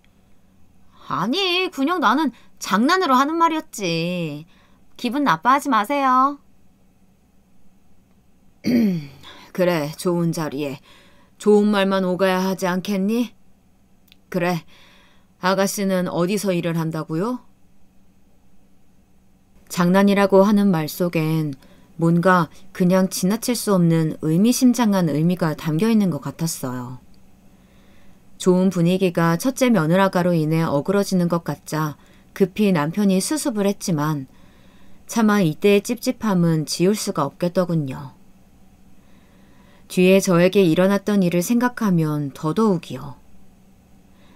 첫째 며느라간 명랑하고 강단도 있어 보이지만 그만큼 자기 주장도 강하고 어딘지 날카롭고 뾰족한 구석이 있었어요. 안 좋은 의미로요. 그게 뭔진 그땐 잘 몰랐지만요. 아무쪼록 저 때 이후로 두어 번 정도 같이 자리를 했는데 어쩐지 둘째도 둘째 며느리도 첫째 며느리를 불편해 하더군요. 저한테 대놓고 험담을 한다거나 하진 않았지만 그냥 묘하게 느껴지는 분위기가 그랬습니다. 어머, 여기 음식 맛이 조금 그러네. 어머니 입맛에 맞으세요? 전 여기 꽤 비싼 곳이라고 해서 온 건데 여기 누가 예약한 거예요? 예비동서가 예약한 건가? 후기 이런 거 잘 살펴보고 예약하지 그랬어. 요즘 인터넷 보면 후기들 많이 써져 있는데. 네, 죄송해요. 예, 괜찮다 나는. 그만해라. 네, 어머님. 전 어머님 입맛에 안 맞으실까 봐요. 그래서 그런 거죠. 어렵게 자리를 만들어 식사를 하려고 해도 꼭 마지막엔 분위기가 이상하게 이어지더라고요. 그런데 첫째 며느라간 저에게만큼은 살갑고 이쁘게 말만 하려고 했기 때문에 그걸 지적하기가 어려웠습니다. 차라리 저한테 했다면 무슨 말을 얹었겠지만 어쨌든 먼저 집에 들어온 첫째 아이의 마음을 상하게 하고 싶진 않았고 괜한 형님 동서 갈등을 만들고 싶지도 않았습니다. 그래서 넘어가게 되었죠. 지금은 이때 그냥 넘긴 것을 참 후회합니다. 그러다 일이 하나 생기게 되었습니다. 별로 좋은 이야기는 아니지만 상황을 위해 먼저 설명하자면 남편이 나무를 하다가 낮은 절벽으로 떨어진 바람에 다리가 부러진 거예요. 그 뒤로 거동이 불편해졌습니다. 가뜩이나 나이를 먹을수록 농사일이 버거워져서 줄이려던 참이니 남편도 휴식을 취할 겸 여름부터 겨울까지 반년 정도만 아예 쉬기로 했습니다. 몇 년 동안은 계속 살펴야 하는 인삼밭을 제외하고서요. 막상 쉬려고 하니 또 좀이 쑤셔서 싫더군요. 매일 아침 등산을 가고 강아지를 데리고 산책을 다니는 등 틈틈이 많이 움직이면서 운동을 하려고 했습니다.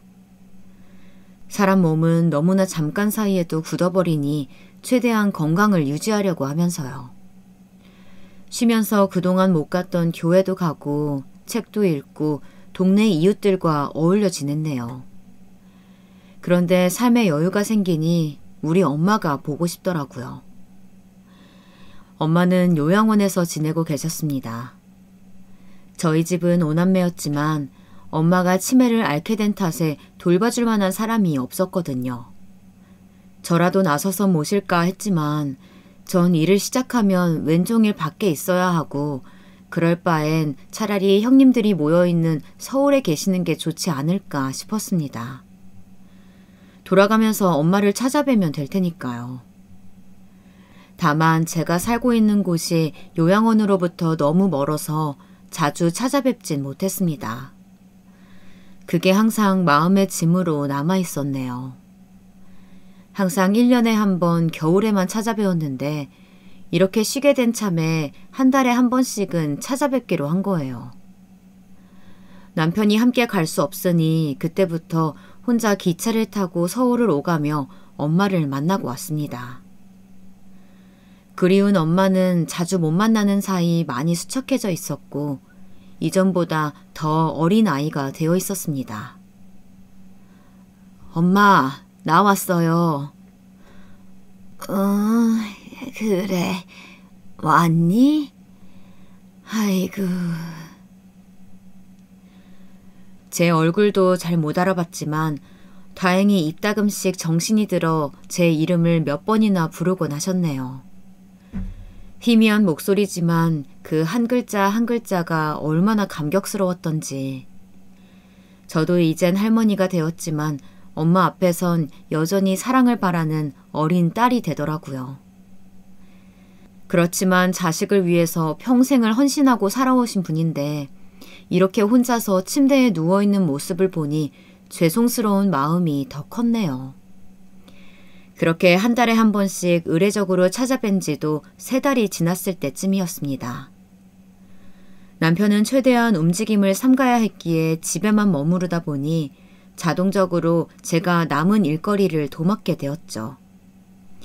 어차피 여름에 심은 게 없다 보니 큰 일손이 필요한 건 없었지만 이전에 읽어둔 것들을 처리해야만 했어요. 가을이 되니 생각보다 거둘 게 많아서 몇 주간은 꽤나 바삐 움직여야 했습니다. 그런데 그 와중에 엄마 요양원에 갈 날짜가 다가온 겁니다. 바쁜 시기니 일정을 미루려고 했지만 이내 포기했습니다. 안 그래도 지난번에 다녀올 때 하늘이 뚫린 듯 비가 오던 터라 약속을 미뤘었거든요. 그랬더니 요양원 쪽에서 급히 연락이 와서는 엄마가 울고불고 난리를 친다는 겁니다.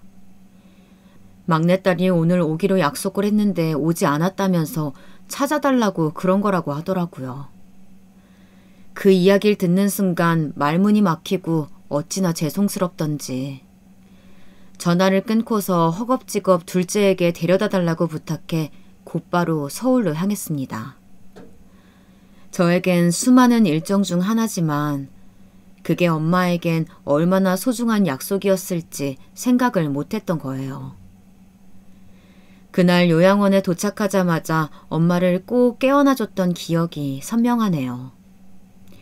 그래서 이번에도 약속을 변경하지 않고 다녀오기로 한 겁니다. 하지만 하필이면 그날 새벽부터 할 일이 많아서 오전 기차를 놓쳐버리게 되었어요. 할 수 없이 오후 차를 타고서 서울로 향했습니다. 부끄럽지만 일을 하고 바로 출발한 터라 꼴이 말이 아니긴 했어요. 제대로 씻지도 못하고 옷만 대충 갈아입은 채요. 올라가는 기차 안에서 급한 대로 정돈하긴 했지만 평소 때와는 차이가 있었을 거예요. 올라가자마자 엄마를 만나고 나서 이런저런 이야기를 나누다 보니 어느새 늦은 저녁이 되었더라고요. 뒤늦게 집으로 올라가려니 오전에 무리해서인지 몸은 이미 녹초가 됐고 밤은 깊어져서 난감하더라고요. 염치 없지만 어쩔 수 없이 첫째에게 연락을 하게 됐습니다. 이전에도 외할머니 요양원 가게 되면 본인 집이 근처니 와서 자고 가라고 몇 번이나 말했었거든요. 하룻밤만 신세 지자는 생각으로 연락을 해보았더니 고맙게도 바로 오더라고요. 첫째 집은 예전에 첫 이사했을 때 잠시 들린 것 말고는 처음이었습니다. 첫째 며느리와는 자주 보지 못했어도 때 되면 가끔씩 전화통화를 하거나 문자를 주고받곤 했었거든요. 흔히 말하는 딸 같은 며느리와 친엄마 같은 시어머니 관계는 아니어도 속정이 있는 사이라고 생각했죠. 그래서 제가 하룻밤 묵는 걸 가볍게 생각했던 것 같네요. 이게 저의 실수라면 실수였던 것 같습니다. 첫째 집에 도착하고 나니 며느리가 반갑게 맞이하더라고요. 어머니, 지은 씨한테 이야기 들었어요. 너무 잘 오셨어요. 근데 집을 깔끔하게 못 치워서 죄송해요. 어머니 집이라고 생각하고 푹 쉬다 가세요. 아휴, 고마워라. 이렇게 갑자기 오게 돼서 다은이 너한테 너무 미안하네. 신세 지고 싶지 않았는데. 아유, 그런 말씀을요. 오히려 잘 됐어요. 밤늦게 돌아가시면 위험하셨을 테고 이렇게 된 거 아들 집도 구경하시면 좋잖아요. 고맙다. 고마워. 빈말이라도 먼저 나서서 반겨주고 챙겨주는 며느리가 너무나 고맙더군요. 저는 샤워를 마치고서 아들 부부와 함께 이런저런 이야기를 나누었습니다. 저는 그동안 제가 남편과 둘이 지내며 있었던 소소하고 소박한 하루 일과들, 지난 시간 동안 마을에서 일어난 수많은 자연 변화와 여러 볼거리들에 대해서 말해주었죠. 괜스레 걱정할까봐 요양원을 오가며 엄마와 있었던 일에 대해선 이야기하지 않았지만요. 아들 쪽 이야기도 들어보니 그 부부도 열심히 살고 있었던 것 같더라고요. 둘은 같은 회사를 다니고 있었는데 회사 상황이 점점 안 좋아져서 부업으로 할 만한 다양한 일을 알아보고 있다고 했어요. 며느리가 인테리어 일을 하니까 그 전공을 살려서 카페 창업 쪽으로 생각한다고요. 카페를? 네, 어머니. 아무래도 회사가 혹시나 상황이 안 좋아지면 그럴 때를 대비해서 하나 창업을 해두면 좋을 것 같아요. 제가 전부터 카페에 관심도 많았거든요. 돈이 조금 문제이긴 한데 사실 회사 월급이 빤하니까요. 그래도 뭐 어떻게든 되겠죠. 그래, 다 때가 있는 거니까 기다려보자꾸나. 네. 근데 그 때라는 게 언제 올지 참 모르겠네요. 돈이 있어야 때도 오는 건데 말이죠. 그저 나이든 시골 할머니로선 아들과 며느리가 하는 이야기가 무슨 말인지 정확히 알아듣지 못했지만요. 이런저런 생각이 많은 것 같기에 먹고 사는 걸 걱정하는 건 모두가 같은 고민이니 제가 해줄 수 있는 조언을 해주기로 했어요. 대화 중간중간 며느리가 둘째가 하고 있는 일에 대해 묻기도 했지만 저도 자세히는 몰라서 대답해주긴 어려웠습니다. 며느리가 말하길 도련님은 말투가 너무 딱딱하고 경직돼서 대하기 어렵다고 하더라고요. 살가운 첫째와는 전혀 다르다면서요. 그래? 네, 어머님. 저는 좀 어려워요. 아무래도 벽이 느껴지더라고요. 그런가? 나는 내 자식이니까 잘 몰랐네. 낯을 좀 가려서 그런 것 같기도 하고. 그리고 우리 동서 될 사람 있잖아요.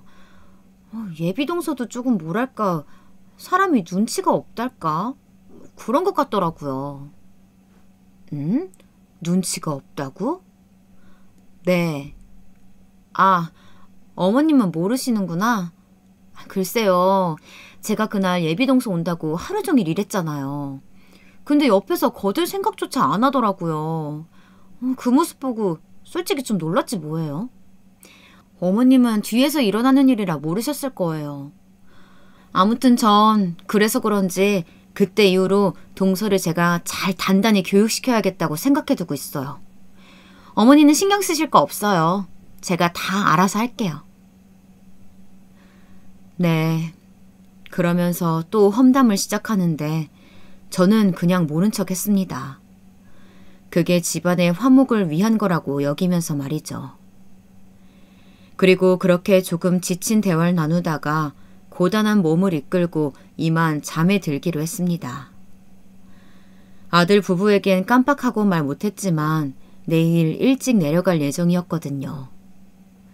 남편이 걱정돼서 오래 자리를 비울 수가 있어야 말이죠.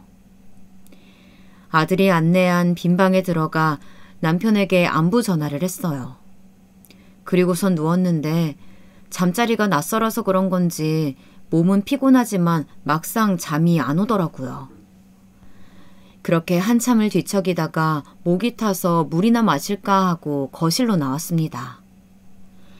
내일 출근할 텐데 혹여나 저 때문에 깰까 주변을 더듬거리면서 조심히 걸어갔죠. 그런데 안방 쪽에서 말다툼하는 소리가 들리는 겁니다. 내가 낄 일은 아니다 싶어서 모른 척하고 컵에 물을 따르고 있었어요. 물이 은은하게 쪼르륵 떨어지는데 그 소리 사이로 며느리의 한마디가 들린 겁니다. 작은 목소리였지만 너무나 선명하게 들려왔어요. 그래서 어머님은 언제 간대? 저는 설마 제 이야기인가 싶어서 천천히 안방 쪽으로 걸어갔습니다. 그냥 끝까지 모른 척 했다면 그 후엔 지금과 아예 다른 상황이 펼쳐지고 있을지도 모르겠네요. 하지만 그때 당시 저는 혹시 제가 민폐되는 일을 한 걸까 겁이 났어요. 그래서 꼭 그 이야기를 듣고 싶었던 것 같습니다. 제가 안방 틈 사이로 들었던 대화는 정말로 아들 부부가 한 말이 맞는지 아님 또 다른 사람이 있는 건 아닌지 의심할 정도로 상상하지 못한 이야기였습니다. 차마 다시 떠올리는 것조차 두려운 일이지만 두 사람의 대화는 분명 이런 내용이었습니다. 그래서 어머니는 언제 간대? 모르겠어. 아마도 오래 계시진 않을 거야. 지금 시골에 일도 많으니까. 아니, 그래서 그게 정확히 언제냐고. 지금도 어머니한테서 호레비 냄새나 죽겠어. 그 스테지 같은 호레비 냄새 말이야. 마주보고 있는데 내 머리가 다 아플 지경이라고. 나 냄새 예민한 거 몰라? 도대체 나더러 언제까지 버티라는 거야? 미안해. 네가 그렇게 민감하게 생각할 줄 몰랐어. 오늘은 아마도 일하고 오셔서 그런 걸 거야. 내일 하루만 더 참으면 되는데 괜찮을까? 엄마는 분명 내일 오전쯤 나가실 거야. 당신이 그랬지. 어머니 요양원으로 병문안 다니신다며. 알고 보면 본인이 다녀야 하는 거 아니야? 저렇게 굼뜨고 냄새나는 노인네는 그냥 요양원에 있는 게 도와주는 거라고. 귀찮게 비위 맞추는 것도 한두 번이지. 알겠어. 미안해. 내가 내일 엄마 가고 나면 우리끼리 외식하자. 너 좋아하는 파스타 먹으러 가자. 내가 레스토랑 예약해둘게. 자기 때문에 참는 거야. 한 번, 2번이 마지막이야. 다투는 소리가 잦아들었지만 저는 그 자리에서 한 발자국도 움직일 수 없었어요. 그 순간만큼은 차라리 꿈이길 바랬습니다. 잘못 들은 거길 바랬어요. 그토록 믿고 의지했던 첫째 아들 부부에게 배신당하고 모욕을 받은 게 너무 수치스러워서요. 나를 저렇게 쓸모없는 노인네로 생각하면서 앞에선 존경하는 어른인 척, 사랑하는 가족인 척 굴었다는 게 정말이지 너무나 끔찍했습니다. 저는 숨죽인 채 다시 방으로 돌아갔습니다. 그 긴 밤 내내 소리가 새어나가지 않게 웅크리고서 눈물을 흘릴 수밖에 없었어요. 그동안 아들만을 바라보며 그 힘든 순간들을 견디고 버텨온 내 신세가 딱하고 안타까워서 울음이 멈춰지질 않더라고요. 내가 훈장으로 여겼던 것들이 다 허사였다는 것을 알게 되니 모든 게 무의미해지는 것 같았죠. 그런 와중에도 더욱 신경이 쓰였던 건 며느리가 말했던 것처럼 엄마가 처음 요양원에 갔을 때도 자식들이 당신을 그렇게 생각해서 보낸 거라고 생각할까봐 겁이 나더라고요. 혹시나 그렇게 오해했을까봐, 만약 그랬다면 이제 와서 그 오해를 풀 수 있을까 하는 생각들로 머리가 너무나 복잡했습니다. 아직도 그날의 절망을 생각하면 지금도 숨이 턱 막히는 기분이에요. 어떻게 흘러간지 모를 그 긴 밤이 지나갔어요. 거의 뜬 눈으로 지새운 저는 새벽부터 집으로 돌아갈 채비를 하고 있었습니다. 움직이는 소리를 듣고서 아들이 방을 찾아왔더군요. 뭐야 엄마? 왜 이렇게 일찍 일어났어? 벌써 가려고? 저를 보며 평소처럼 말을 거는데 도저히 얼굴을 쳐다보지 못하겠더라고요. 울음이 터져 나오려는 걸 억지로 참고서 아무 말 없이 그렇게 집을 나섰습니다. 아들이 붙잡는 걸 뿌리치면서요. 나 간다. 엄마 왜 그래? 무슨 일 있어? 왜 말도 없냐고. 알았어. 그럼 데려다 줄게. 밥만 먹고 가. 그렇게 저는 기차를 타고 집으로 향했습니다. 돌아가는 길에도 주책 없이 연신 눈물이 나오는 걸 참느라 혼났네요. 집에 도착하자마자 저는 욕실에 들어가 제 몸을 닦기 시작했습니다. 살이 부르트도록 닦고 또 닦아도 그 냄새라는 게 지워지지 않는 것 같았어요. 그럼 그건 아마도 제 몸에 밴 삶의 냄새가 아니었을까요? 그게 싫었다는 건 그냥 나라는 인간 자체를 증오했던 거라는 걸 깨달은 거예요. 그렇게 욕실에서 하염없이 몸을 닦아내는 동안 남편이 다가와 무슨 일 있냐고 물었지만 아무 말도 할 수 없었고요.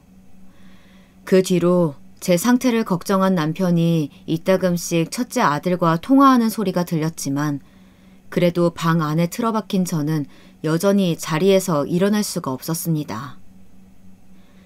그렇게 하루 이틀이 지나고 나서야 배가 고프고 그만 일어나고 싶다는 생각이 들더라고요.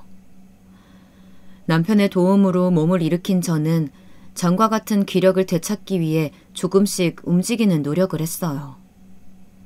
그러자 며칠간 아무것도 말하지 않고 옆을 지키던 남편이 조심스럽게 묻더라고요. 서울 가서 무슨 일이 있었냐고요. 더 이상 비밀로 할 수 없을 것 같아서 솔직하게 전부 이야기했습니다. 제가 말하고 듣고 느낀 전부를요. 묵묵히 듣고 있던 남편은 이야기가 끝나자마자 참았던 눈물을 흘리더라고요. 그리고선 제가 혼자 감당했어야 할 그 고통들에 대해서 안쓰러워하며 자식을 잘못 키웠다고 모두 자기 죄라고 말했어요. 내 죄야. 내가 그놈을 잘 가르쳤어야 하는데 내가 자식 교육을 잘못 시켰다. 내 죄야. 당신은 슬퍼하지 마. 아니에요. 아니야. 이게 왜 당신 탓이에요. 내 탓이지. 정말 자식 키우는 거 참 힘들구만. 힘들어. 죄라는 말이 너무나 마음이 아파서 저는 남편을 안았고 우리 부부는 서로를 부둥켜 안고서 소리 죽여 울었습니다. 우리는 그저 한평생 우리 자리에서 최선을 다해 일해온 것뿐인데 대체 무슨 죄를 지었기에 이런 고통을 받아야 하는 걸까요? 억울하고 분해서 참을 수가 없었어요. 그 뒤로 저와 남편은 깊은 우울감을 느낀 탓에 집 안에서만 머무르며 조용히 생활했습니다. 저희 집에서 가까이 살던 둘째가 이런 변화를 자각하고서 때마다 찾아오기 시작했죠. 우리가 걱정돼서 온 거였지만 좀처럼 입을 열지 않으니 답답해하는 것 같았어요. 엄마, 아빠, 왜 그러세요? 정말 아무 일 없으신 거 맞아요? 괜찮다. 정말 괜찮아. 거기다 둘째 며느리가 될 아이까지 걱정스레 저희를 쳐다보는데 도저히 입이 떼어지지가 않았습니다. 어떻게 그런 말을 다른 자식에게 할 수 있겠어요. 차마 입이 떨어지지 않아 눈길을 돌렸지만 대신 아이들은 곁에서 잠자코 기다리며 우리를 열심히 보필해 주었네요. 그때 정말로 둘째와 둘째 며느라기가 될 아이에게 큰 고마움을 느끼고 있었습니다. 평생 느껴보지 못한 고난의 순간이 우리 부부에게 한꺼번에 찾아와 낙담하고 있었을 때 기꺼이 우리의 손발이 되어준 둘째가 있었기에 조금씩 힘을 낼 수 있었던 것 같아요. 절망 속에서 발견한 희망처럼 말이죠. 그로부터 2주 후 저의 생일이 다가왔습니다. 생일을 챙길 기력이 없어서 이번엔 따로 모이지 않고 개별로 알아서 잘 보내라고 일렀네요. 그런데 눈치 없고 말기 어두운 사람이 제가 걱정됐던 건지 아니면 둘째에게서 다른 소식을 들은 건지 모르겠지만 첫째 부부가 집까지 찾아왔습니다. 양손에 과일과 떡을 잔뜩 사들고선 왔더라고요. 여느 때처럼 반갑게 웃으며 저에게 달려오는데 저도 모르게 뒷걸음질 치고 말았어요. 그 순간 모든 게 정막으로 바뀌었습니다. 저의 반응을 보고서 놀라 멈춘 거지만요. 이에 며느리는 다분히 놀란 듯 보였습니다. 왜 그러세요, 어머니? 무슨 일 있으신 거예요? 아니다. 잠깐 놀라서 그래. 다은이 너도 먼 곳까지 오는데 고생 많았을 텐데 어서 들어와라. 그렇게 예상치 못하게 저의 생일 축하상이 준비되었습니다. 아직은 첫째네 부부를 제대로 마주할 용기가 없었지만 너무 순식간에 진행된 일이라 어쩔 수 없었죠. 둘째까지 오고서야 가족들 전부가 모였고 오랜만에 만난 어색함을 지우기 위해서 아이들은 분위기를 띄우기 위해 노력했습니다. 저는 있는 힘 없는 힘을 짜내서 애써 웃어 보였죠. 그때까지 남편은 첫째 아들 쪽을 아예 쳐다보지 않았어요. 크게 화를 내려는 걸 제가 옆에서 계속 말려서 멈출 수 있었습니다. 오늘 같은 날은 우선 넘기자고요. 그런데 문제는 다 함께 저녁을 먹고서 과일을 먹을 때 발생했습니다. 과일을 하나 집어서 먹으려는데 갑자기 첫째 며느리가 짠 하는 효과음을 내더니 선물 상자를 내밀더군요. 생신 축하드린다면서 가장 해맑은 얼굴로 선물을 준 거였어요. 저는 이번에도 애써 미소 띤 얼굴로 선물을 받아들었습니다. 그리고 조심스럽게 풀어본 그 순간 저는 또다시 얼어붙고 말았네요. 며느리가 준비한 선물은 향수였습니다. 제가 향수를 보며 아무 말도 못하고 있는데 며느리가 옆에서 신이 나 설명을 이어가더라고요. 어머니, 제가 어머니 위해서 고르고 고른 향수예요. 이거 엄청 인기 좋은 제품이거든요. 힘들게 일하시고 나서 이 향수 가볍게 한번 뿌리고 나면 새 옷 입은 것처럼 산뜻하게 바뀔 거예요. 어때요? 좋죠? 그렇겠구나. 그렇게 말하는데 한편으로는 그때 아들 집에서 들었던 목소리가 같이 떠오르더라고요.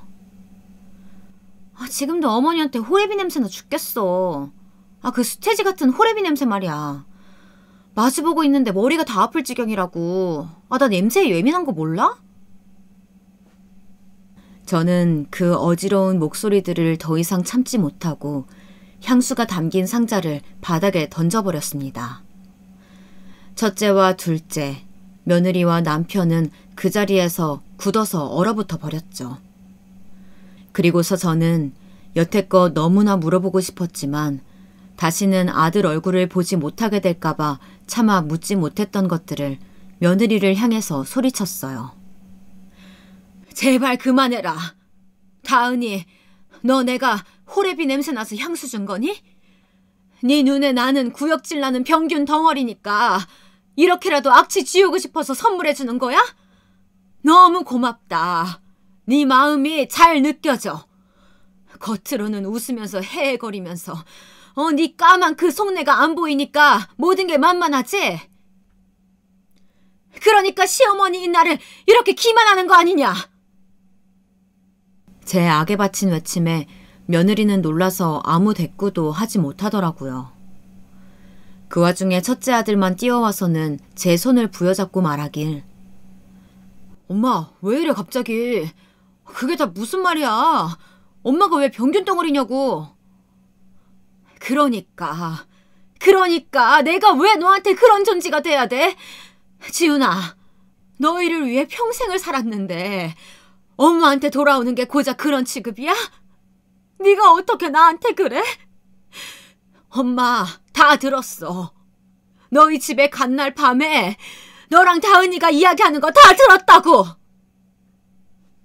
다 들었다고? 정말 그때 다 들은 거야, 엄마?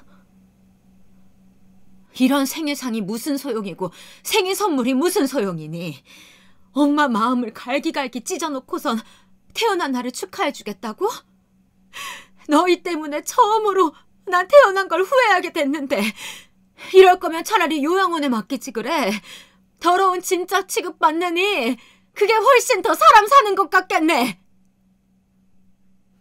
아들은 더 이상 아무 말도 하지 않았습니다.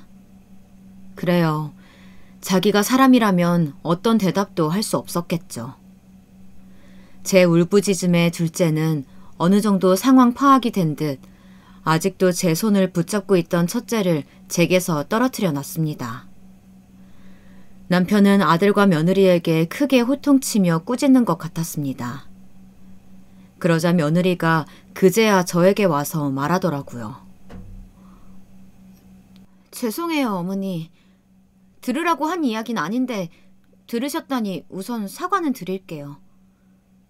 그런데 솔직히 어머니도 너무한 거 아니에요?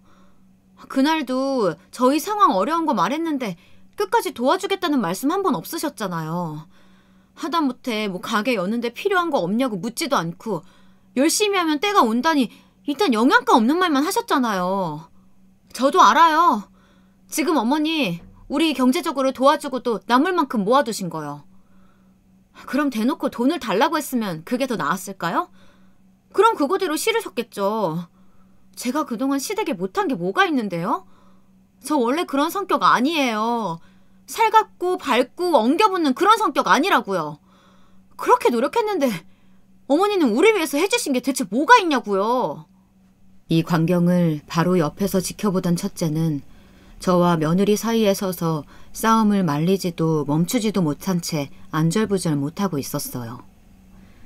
그 모습을 보며 저래서 그동안 붙잡혀 살았구나 싶더라고요. 그게 너무나 한심해서 도저히 아들을 쳐다볼 수 없었네요. 결국 돈 때문에 나한테 애쓴 거라는 거지? 그 몇 푼 얻고 싶어서 네 자신도 속이고 여태 거짓으로 우리 가족 대했다는 거 맞지? 그 몇 푼? 그 몇 푼이 저희에겐 목숨줄이에요.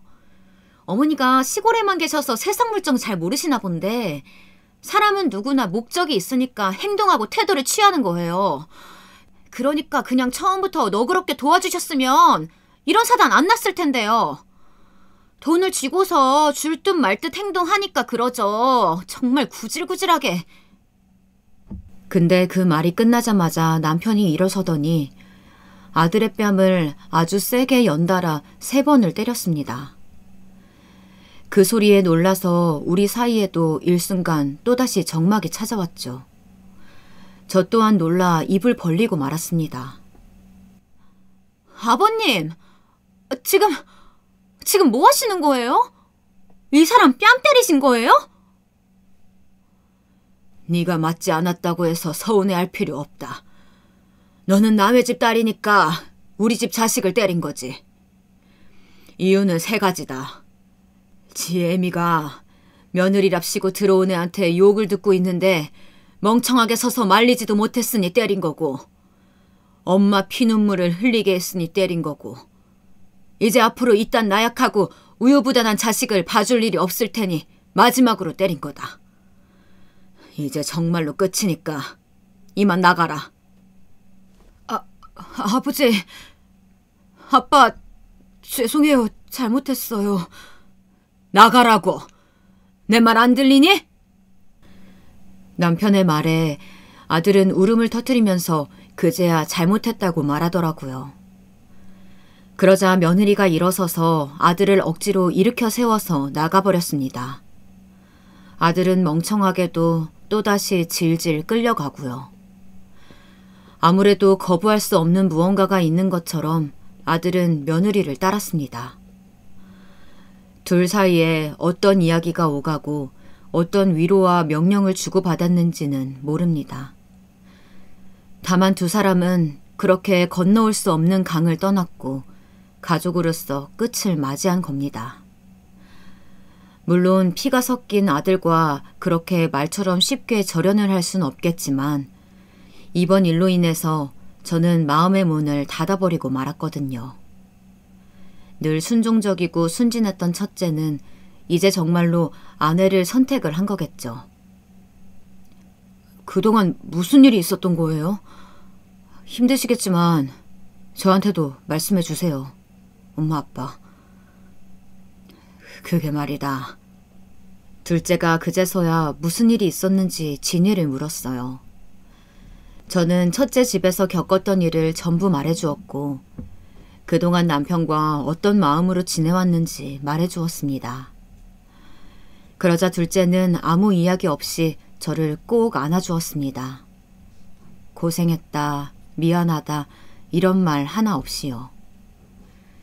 그런데 어쩐지 그게 더 위안이 되는 기분이었습니다. 말로 상처받은 마음에 따뜻한 포옹으로 위로를 건네는 느낌이어서요. 첫째와 며느리가 바라던 게 결국 저와 남편이 모아온 돈이었다는 걸 깨달은 저는 허탈함을 감출 수 없었습니다. 제가 첫째에게 결혼 자금을 보내면서 했던 말이 있었어요. 지금 이렇게 보태주긴 하지만 네가 원하면 이것보다 더 내어줄 수도 있어. 엄마 아빠는 언제나 너를 응원하고 너의 편으로 존재할 테니까 도움이 필요하면 말해라. 그런데 아들은 이 말을 며느리에게 고지고대로 전했을 테고 둘은 그렇게 우리 재산이 탐이나 제 성격에도 맞지 않는 다정한 척을 해온 거겠죠. 자식들을 위해서 모아온 돈인데 오히려 그 돈 때문에 자식을 버리게 되는 날이 올 줄은 꿈에도 몰랐던 일이네요. 저는 더 이상 또 다른 분쟁이 일어나지 않도록 어서 재산을 처분해야겠다는 생각만 들었습니다. 그래서 저와 남편이 앞으로 노후 자금으로 쓸 돈만 남겨두고 나머지 돈을 한 통장 안에 모아두기로 했죠. 하나 둘씩 땅을 처리하다 보니 돈을 벌어야겠다는 일념하에 참 많은 곳에 손을 댔다는 걸 깨달았습니다. 이 밭들도 내 일터이자 집 같은 곳들이었으니 막상 팔면서 섭섭함을 느끼기도 했고요. 그렇게 모아보니 통장 안에는 어느새 3억가량의 돈이 모였습니다. 우리 부부가 앞으로 먹고 살 돈을 제외했으니 제 기준으로서 이 정도면 꽤나 많이 모아뒀다고 생각되더라고요. 그 모아둔 돈에서 조금 떼서 엄마 요양원 병원 침실도 바꿔드렸어요. 집으로 데려올 수는 없지만 그렇게라도 조금 더 편히 모시고 싶은 마음이었습니다. 남은 빚은 앞으로 살면서 더 자주 찾아뵙는 걸로 갚아 나가야겠죠. 제가 엄마를 버렸다고 생각 들지 않게 사랑하는 마음을 담아서 가려고 합니다. 그리고 나서 얼마 후 남편이 첫째 부부와 둘째 예비 며느리를 집으로 불렀습니다. 첫째 내외와 그 일이 있은 지 정확히 3달 만의 일이었습니다. 다가온 새해 명절을 명분으로 부르긴 했지만 저는 이게 아마도 우리의 마지막 가족 모임이지 않을까 싶은 마음이었습니다. 생각보다 초대를 흔쾌히 받아들이고서 찾아온 첫째네는 이전과 크게 달라진 게 없어 보였습니다. 다만 아들의 얼굴에 걱정과 심려가 가득한지 낯빛이 어두워 보였지만 본인이 초래한 일이니 감당해내라는 마음에 모른 척했네요. 그와 다르게 첫째 며느리는 낯짝이 두꺼운 건지 뭔지 그 익숙한 웃는 얼굴로 인사를 건네더라고요. 안녕하세요, 어머니. 오랜만이에요. 그동안 잘 지내셨어요? 그래. 덕분에 별 문제 없이 잘 지냈다. 다행이네요. 궁금하실 텐데 저희도 회사 다니면서 열심히 살고 있어요. 카페는 조만간 어떻게든 차리려고 준비 중이고요. 나중에 개업하면 한번 놀러 오세요. 제가 맛있는 커피 타드릴게요. 첫째 며느리를 다시금 마주하는 건 구역질 날 만큼 어려운 일이었지만 다행히 대화가 길지 않은 터라 참을 수 있었어요. 그 다음 둘째네까지 모였을 때 남편은 어렵사리 입을 열었습니다. 자, 그간 우리 가족의 불화가 어디서부터 시작됐냐 하면 나와 너희 엄마는 바로 이 재산 때문이라고 생각했다. 우리를 구해줄 이 돈이 오히려 우리를 해하고 멀어지게 할 줄은 꿈에도 몰랐다. 우린 그냥 잘 먹고 잘 살고 싶었던 것뿐인데 말이지. 그래서 너희 엄마와 상의한 끝에 마지막 결정을 하기로 했다. 재산을 전부 처분하고 자식들에게 양도하는 일이지. 그리고 우리는 둘째에게 모든 재산을 넘기기로 했다. 자, 통장 가져가라. 이 말을 들은 첫째가 벌떡 일어나 통장을 빼앗아서 금액을 확인하더라고요. 3억? 3억을 모았다고요? 그래서 지금 이 거금을 지석이한테만 다 주시겠다는 거예요? 말도 안 돼. 이건 아니잖아요. 나도 엄마 아빠 아들인데 이제 와서 연애를 아예 끊기라도 하겠다는 거냐고. 맞았어. 연을 끊겠다는 이야기야. 네가 그토록 바라던 돈인 거 알아. 그럼 경솔하게 굴지 말았어야지. 부모를 욕보이고서 재산을 물려받을 수 있을 거라고 생각했니? 얼굴에 침 뱉는 자식한테 돈 내어줄 만큼 우리 그렇게 무지한 사람들 아니다. 그걸 지금이라도 너희가 깨닫길 바란다. 엄마 제정신이야? 정말 제정신이냐고. 내가 장남이야. 내가 이 집 장남이라고. 아버지, 저번에 제 뺨까지 후려쳐놓고서 성이 안 풀리셨어요? 그쯤 했으면 됐잖아요. 자식이 실수했다고 이렇게 내치시는 거예요? 뒷감당 가능하세요? 뒷감당이건 뭐건 우리가 다 알아서 하마. 그러니 넌 이제 그만 나가주겠니? 더 이상 소란 피우지 말고. 흥분한 아들을 붙잡고서 이렇게 이야기하는데 며느리가 갑자기 무릎을 꿇고서 흐느끼기 시작하더라고요. 처음엔 얘가 왜 이러나 당황했지만 일으켜 세우거나 말리진 않았습니다. 이젠 대체 무슨 이야기를 하는지 궁금하기도 해서요. 역시나 며느리는 궤변을 늘어놓기 시작했습니다. 어머님, 아버님, 일단 결정하셨다면 돈이 얼마든 원하는 대로 처리하세요. 저는 저에게 주어진 상황 속에서 열심히 살아가면 되니까요. 그런데 저는 사실 저번 일을 오늘 꼭 사과하고 용서 구하고 싶어서 온 거거든요. 그것만은 알아주셨으면 좋겠어요. 어머님 이야기했던 것도 전부 진심이 아니었고 어쩔 수 없는 상황이 만들어낸 저의 5만 원 정도로 받아들여줬으면 좋겠어요. 다은아, 나는 어쩔 수 없니 5만 원이니 그런 말들 어려워. 그래서 그냥 그게 너의 진심이라고 생각하려고 한다. 그리고 돈은 욕심 없다는 말로 들리니까 다행인 것 같네. 우리 모든 땅 팔아 번 돈 다 저기 있거든. 지석이 결혼 자금으로 알뜰히 잘 쓸 수 있도록 옆에서 응원만 해주거라. 이 말을 듣자마자 며느리 얼굴이 울긋불긋해지더니 또다시 첫째를 데리고 나가려 하더라고요. 그런데 이번엔 첫째가 나가지 않고 버티는 겁니다. 글쎄, 전과는 정반대의 상황이었네요. 나가려면 당신 혼자 나가. 난 여기 있을게. 이렇게는 못 나간다고. 당황한 며느리가 첫째를 억지로 끌고 나가려고 했지만 첫째는 이 예상치 못한 상황에 흥분을 한 건지 꿈쩍도 하지 않은 채 남편에게 따지고 있었죠. 저는 부엌에 가서 물을 떠와 첫째의 얼굴에 부어버렸습니다. 아무리 돈에 눈이 멀어도 그렇지. 이제 남은 한 명 네 편까지 외면할 거냐고요. 첫째는 그제야 정신을 차렸는지 아무 말 없이 젖은 얼굴만 닦다가 이내 빠져나갔습니다. 둘째와 예비 며느리만이 그 아수라장이 된 자리를 조용히 정리했고요. 엄마, 괜찮아요? 괜찮다. 형이 저럴 줄은 몰랐네요, 저도. 한숨을 푹 쉬던 둘째는 제가 안쓰러웠는지 그날 밤새 제 곁을 지켜주었습니다. 그리고 한바탕 난리가 지나고 나자 거짓말처럼 평화가 찾아온 듯 했어요. 저와 남편은 매일 손을 잡고 뒷산을 걷는 운동을 하기 시작했습니다. 그러다 보니 남편의 거동도 조금씩 편해지기 시작하더라고요. 그 시간 동안 대화할 기회도 늘어나면서 남은 노년을 즐기기 위해 각자의 꿈에 대해서 몇 날 며칠 이야기하기도 했어요. 근데 여기서 한 가지 예상치 못한 일이 있었네요.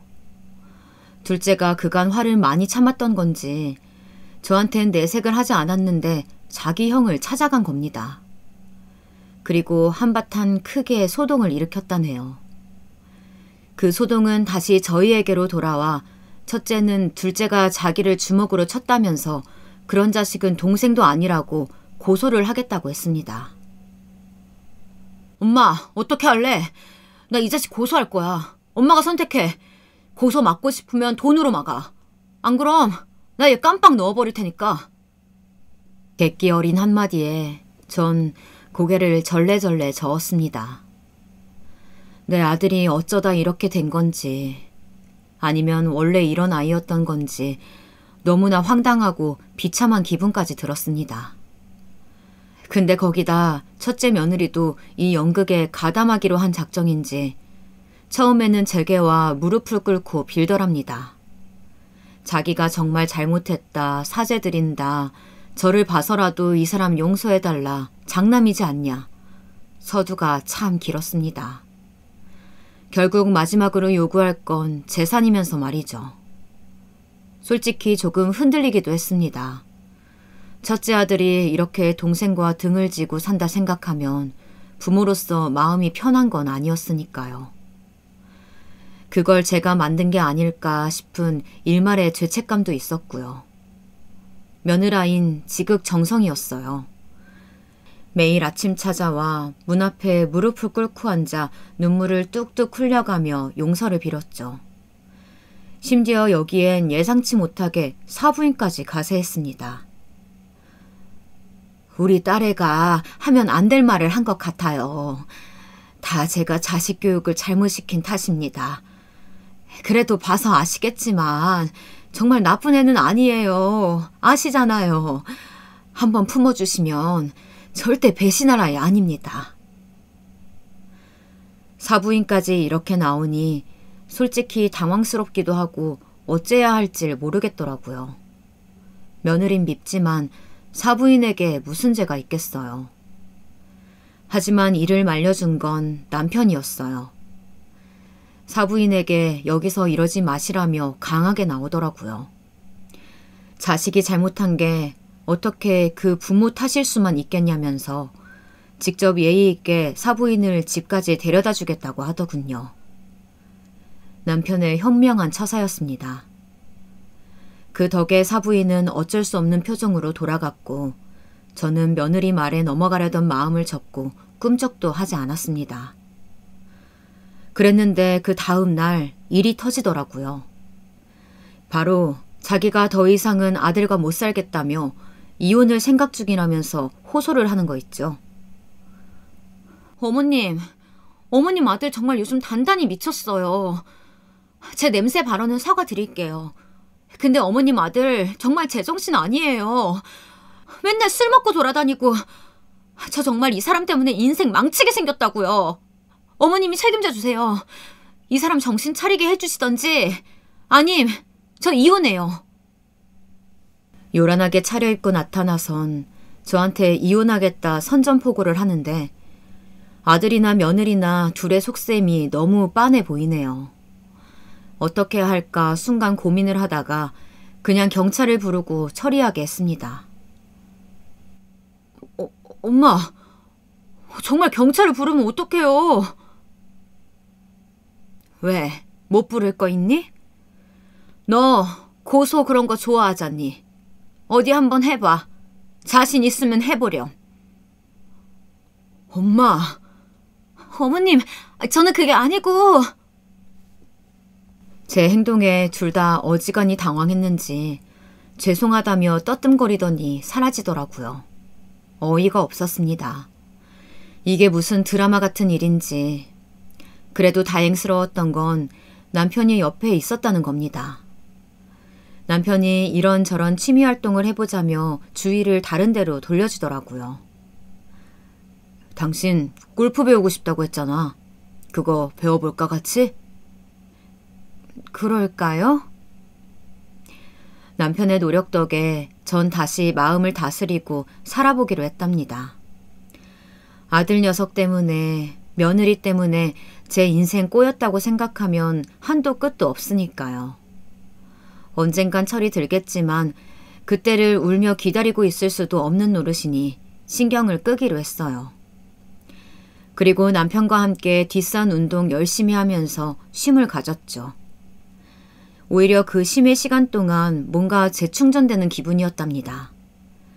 그렇게 마음의 상처도 아들에 대한 일도 서서히 천천히 극복을 해나갈 수 있었고요. 요즘에는 어떻게 지내냐고요? 최근에는 함께 집에서 골프를 배우기로 했어요. 과연 그게 될런지는 모르겠지만요. 우리 둘째는 무사히 결혼을 했습니다. 너무 멋진 신랑과 너무나 아름다운 신부였죠.